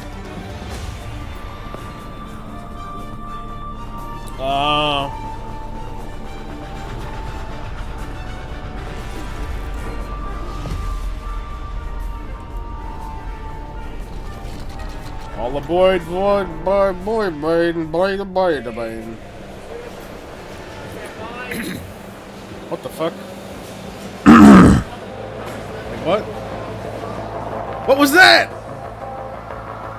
They're taking a BRB and the guy just like cleared his throat for no reason? You just got a deep dive into the gameplay of Eternal Strands and Look Avoid Train, which is coming to Game Pass early next year, so get ready. But first, it seems like only yesterday we were here at Gamescom enjoying the first Towerborn demo. Now, a year later, the game is nearly ready for prime time. Joining me now with more is Stoic CEO and President Tricia Scoffer, Game Director Daniel McLaren, and Co-Founder and Chief Creative Officer Arnie Jorgensen. So, how is everything going at Gamescom, Tricia? It's fantastic. We're so excited to be back. The crowd has been exceptional, as always, and the booth's been full, and players are just enjoying themselves. A lot of excitement, a lot of smiles on their faces, and we're just happy to always have the game in the hands of the players. Yeah, it's been amazing at Gamescom this year. So many people, but it's also been a huge week for you guys. Indeed. Tell me a bit more about it. Absolutely. On Tuesday, we announced that we will be on early access on Steam on September 10th. Yep. And we're coming to game preview on Xbox and Windows PC in 2025. So really not that far away as well. 19 days. And I'm also so excited because we've got a demo that we're going to be playing. But McLaren, for those that haven't seen Towerborn yet, can you give us the elevator pitch? Why is this game going to be so much fun to play? Yeah, so it's the quintessential side-scrolling brawler, which you see generally in like a smaller single-player, shorter experience game. We've decided, why not make this a bigger game? Why not put in sweet loot drops? Why not let your friends play together, collect cool stuff, and kill bigger enemies, and then brag about it? So that's basically what we built. It's what we all love to do as well. Yeah. And it's one of the reasons I'm so excited to hop into this demo as well, because I got to play it here last year, and honestly, I love these type of games like World of Warcraft I brought up on, but going into Towerborn, I'm a little bit competitive, and we've also got 3 different characters on screen. So I think, Arnie, if you can kind of talk us through what each of us can do, the different abilities that we've got. Sure. So everyone just kind of mess around on this first screen before we get too deep. But we're going to be going to early access with 4 different classes. Here we see the Shadow Striker. She's got dual daggers, and she can move about the screen really quickly and do high damage. Then we also have the Sentinel with the sword and shield. He can block, and he can also parry. So if done at the correct time, you raise your shield, bang, they become dizzy. And then we got the Pyro class here with the War Club. Big, slow, heavy damager that can fight through damage. So that's the 3 that we've got right here. We're not showing off the Rock Breakers, which, oh, I'm sorry. No, that's not daggers. That's the Rock Breakers with the giant clubs. I know, this is the thing. I was what we're not showing is the dual daggers. That's right, the Shadow Striker. I'm sorry. Yeah, I'm actually quite excited because I have seen Trisha use the fists before, right? And I was like, she was doing a lot of damage, so I was like, that's what I'm playing as. So I've also got is it an ombre above me? Is it an umbra? Yeah, it's an ombre. Yeah, it's an ombre, bro. How does that work? So the umbre is part of your loadout. We're going to be launching with about 9 different umbre and then adding them as we go through early access. But all the different umbre give you different abilities. Some could do damage, some could do healing. So we see 3 different umbre here today, and we'll see what they do. Well, I'm quite excited. And how do I trigger? Is that with my right trigger? That's with your right trigger. Now, if you press your right bumper, that's when you're going to do this massive damage punch. Oh. Okay. Massive damage. I don't want to use that. So that's the little thing on the bottom of the screen, isn't it? When you can kind of see the bar. So the orange bar, if you look at your HUD up there, the orange bar, as that fills up, that will be your right bumper button. That's the special ability. Okay. The 3 little pips down at the bottom, when those turn blue, if you hold your left trigger and hit your light attack or your heavy attack, it will do 1 of 2 special abilities and consume 1 of those pips. Okay, nice. All right, should we go forward to our first fight? Right, I'm kind of just. Good luck, man. All right, I'm going in first. It's not because I'm trying to do the most damage, I promise. There's a lot of different things to remember for each class, but for now, just have fun playing. You'll learn the class over the hours of playtime. And there's like combos, isn't there, that you can do? So you kind of want to set it up to do the most. And that's right. The little bar on the bottom. How do I get that to charge faster? Just by hitting things, or by completing combos. By completing combos, it's going to fill up much faster, and that's your weapon meter. How do I know my combos? Is it just like mixing up like fast and heavy attacks, or? Yeah, it's a combination of using your light and your heavy. It's a 4-button combo system, so any combination of those 4 buttons will do different things. And if you hold down X, you can launch enemies into the air, get up there and do some aerials. Ooh, nice, coming in and stealing my kill, Benny. I appreciate that. I would never do. I'm not a kill thief. I am just getting involved. I am. I'm happy to. That was help that out. I'm not sure that the people watching here know that there's a friendly rivalry going on right here. We're actually tracking damage done in this, so we can see if Benny can beat Trisha and McLaren. Don't know what you're on about. Please. We're gonna find out, aren't we? Oh no, I've just missed. I've just wasted my combo. It's a no-lose, McLaren. If you win, you basically be a professional gamer. Pretty much. No. That's the goal here. I know you guys are running too far ahead, right? This is. Right, there we go. No, I'm good now. Don't worry, I've got my own enemy. It's been my dream to beat a professional gamer. So. Hey, can you not steal my damage, please? That's my damage. Absolutely. Oh, you just stopped him getting up. Yes, sir. If you hit him early enough, you can whack him pretty quickly. It's like whack-a-mole. How you doing over there, Benny? I think I'm doing good. I think I've done a lot of damage. I'm hitting my combos. Oh no, I've just missed. I keep wasting my. Okay, no. How you doing? No, I feel like I'm falling behind. Man, Trisha's got the best weapon with that spin to win. That's normally my weapon. Trisha's actually playing McLaren's weapon. I know, it's so irritating. But Benny is playing Trisha's. Trisha's really good with the Rock Breaker. Maybe you haven't seen my stats on all the weapons yet, but I played them all. Don't you worry. All right, hold on. There's a couple more people over here. I'm determined. Too slow. Okay, wait. So right now, I'm actually quite low on health. I've taken a lot more damage. Well, that's Trisha's okay. taken none. I've got you here. If you come up a bit, there's a healing shrine. Oh, yes. And that'll just get everybody refreshed. Because get ready. So hold on one second. Hold on. Let's wait a second. But if you did die. Right. Oh, yeah. Yeah, so the way the death works in this game, when you die, your Umbra is going to come over and it's going to res you. But if you run out of lives, then it takes your teammates to res you, and it's oftentimes hard. If they take damage while doing it, then you're dead. But I want to talk really quickly. We've come into this mission for a reason. We're in this mission because we got to beat Trisha.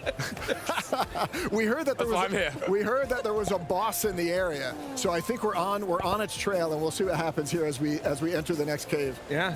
Okay. All right, here we go. Are you ready? Are you McLaren, are you sure you're ready? There we go. Let's go. Are you sure? All right. Let's go. All right, wait. No, you know where we're going. There we are. Oh, no. All right, there we go. No, there we go. It's the Pango Jira. Now, if you notice, there's a break bar at the bottom of the screen right under the health bar of the boss. McLaren, tell us a little bit about that. So it's a quintessential break bar. The minute you break it, it will stun the boss and allow you to go into a punish phase. And so, oh, geez, man, it's always those rocks, always in the face. I know. So now he's in a broken phase, so now you can just do all of your combos, do all of your damage. Pummel him. Yeah, this is where you... Yeah, double sweeper, let's go! This is where you get the numbers up. I'm going, that's where I'm going. Get your numbers up. There we go. I need to use my Ombre. Ombre. I love it. I don't know why I'm calling it. Officially change it to Ombre. I don't know why I'm calling it an Ombre. I think I'm officially changing it to Ombre. We're literally doing Umbre. We just turned this game into an esport somehow. All right, come on. No, I got no back. Wait, are you dead? No, not even close. It's a damage. Now, I do have to say, this boss has been wrecking people on the show floor. Yeah, it's been pretty great. But we've got some people here that have played this game before. Yeah. That might be making it look a little easy. Oh my god, there's so many rocks getting thrown at my head. Right. Right, here we go. Right, I need to time as well. Boink.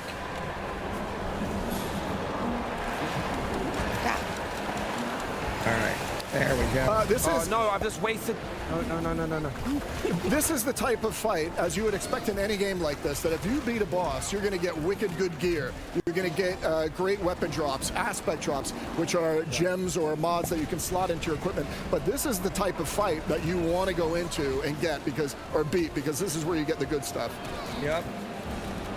Oh, I've just done, by the way, I've just done so much for us there. Did you really? I've just taken out like 10 ads. Well, we're Benny's carrying the team. He's carrying the team. Yeah, he really is. Appreciate that. I've taken the boss down to quarter life. What I found though is I apparently only get 1 damage for every single one of these kills. So I'm just putting it out there that I'm being a team player. I see. Yeah. And it's not because I think I'm behind on the damage curve. Oh, Jiminy, I rolled right into it too. Get good. I think I know better. Look at that. First death, who does that belong to? I know how to play this game, I promise, folks. I'm working on it. All right, here we go. There it is, unload. There we go. We got him. Go. On this phase. That's it. Oh, yeah, let's go. All right, now the moment of truth. I don't think we need to take a look at the damage. I think we do. I don't think you know what we're basing this off?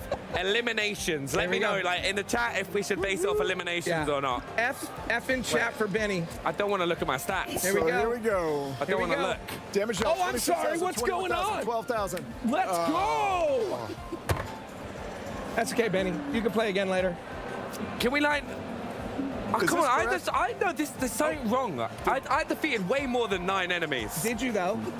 I swear I did. Did you though? Well, that's They played the game once or twice. But hold on a second. So this right here is the combat that we're showing here on the show floor, and we're just pushing right now the combat of Towerborn. I think is really something special. But the whole game is an RPG. There's a huge map that you move out onto, and you explore tile by tile, just like this, and you uncover through the fog of war different areas of bosses, loot chests, ventures, which are our version of dungeons. There's a ton to explore in this RPG, and then you go back to the tower and you get your missions. You go to the forge. What is this saying for Towerborn? Yes, that's right. I totally blanked. Hold on a second. I was like, you're the one that told me. Yep. I was basking in my success, and I just wasn't listening to anything except that I beat Benny, a pro gamer. The saying of Towerborn is, by the way, I want to explore the world, and I want to be strong enough to do it. Next time, I'm going to get some practice in, and I will beat you. It's right there on the floor. Yeah, I'm not going to. I'll be there a week. That's what I'm going to be. We'll do it. You guys join in Zoom, play a game. We'll show it on the site. Yeah, we'll do it. But one thing I have to say is we're seeing more games go into early access. Why was it so important and specifically to go into Steam for you, Trisha? Yeah. Absolutely.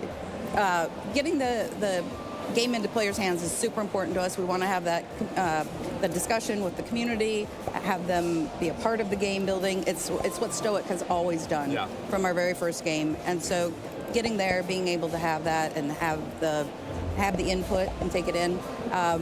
Steam just happens to do that well for us, and we want to make sure we're fully prepared for when we come to game preview next year and have an expansive players, the number of players coming in. We're truly ready for them. We don't want to disappoint. Honestly, it's been some of the most fun I've had. I've really enjoyed playing it, and I can't wait to go and sit there and then beat you. It will happen. I'm excited for next time. Anytime, any place. I don't doubt it. But thanks so much for stopping by. But remember to wishlist right now at towerborn.com if you want to go and have a go yourself. Now, if that chat has you hyped for Towerborn, then you'll love what the team has in store. Check out a taste of a new dev diary coming soon. Towerborn is an action RPG online multiplayer game. We're going to support for many years. It's a living world. Steam Early Access is a great vehicle for us to get started. My greatest joy in this is going to be sitting here a year from now going, I had no idea that this would go in this direction.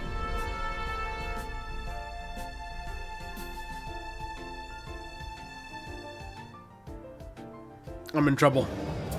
And now it's time to say goodbye, but Oh, thank God. Oh, God, I can sleep, chat. Tomorrow will bring. So you got to make sure you join Fuck's us sake. on our final day of coverage with one of the most anticipated titles of the year. It's Indiana Jones and the Great Circle. We'll also jump into the world of Metaphor ReFantasio, a fantasy RPG from the minds behind Persona 3, Persona 4, and Persona 5. Plus, the team from Thunder Lotus will stop by to help us all survive God's judgment in 33 Immortals. And Lena, we're going to give you a rare look at Avowed.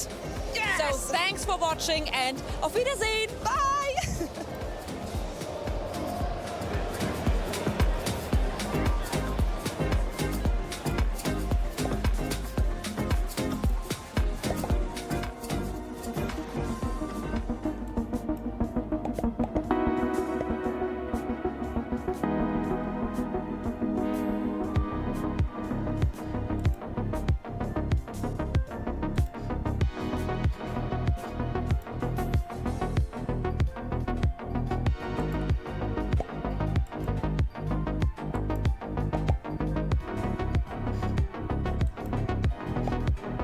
I'm gonna finish this, chat. I'm gonna finish this game. All right, we're doing this. This is all I'm doing, and then I'm going to sleep, chat. I'm going right back to sleep, bro. I'm so tired. Please, please.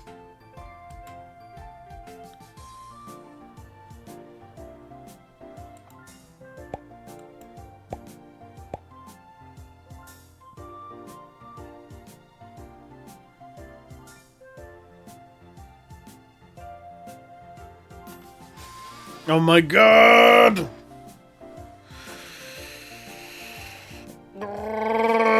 God.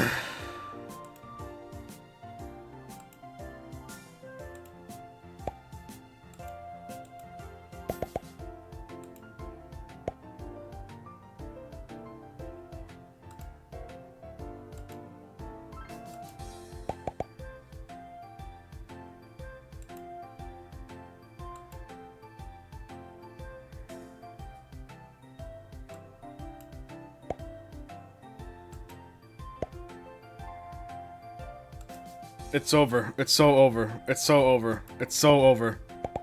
Oh! Oh! Oh!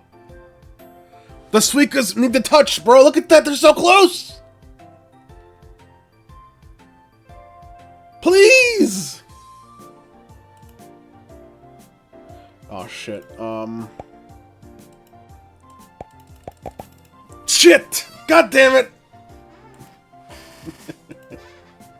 No, chat. Oh, I was so close. All right, I'm done. thank you guys for watching. I'm gonna be going to take it. I'm gonna take like a nap. I want to take like a, I don't know, hour nap. I'll be back, chat. Well, not today, probably. I don't know, but thank you guys for watching. Until next time, I'll see you guys later. Peace.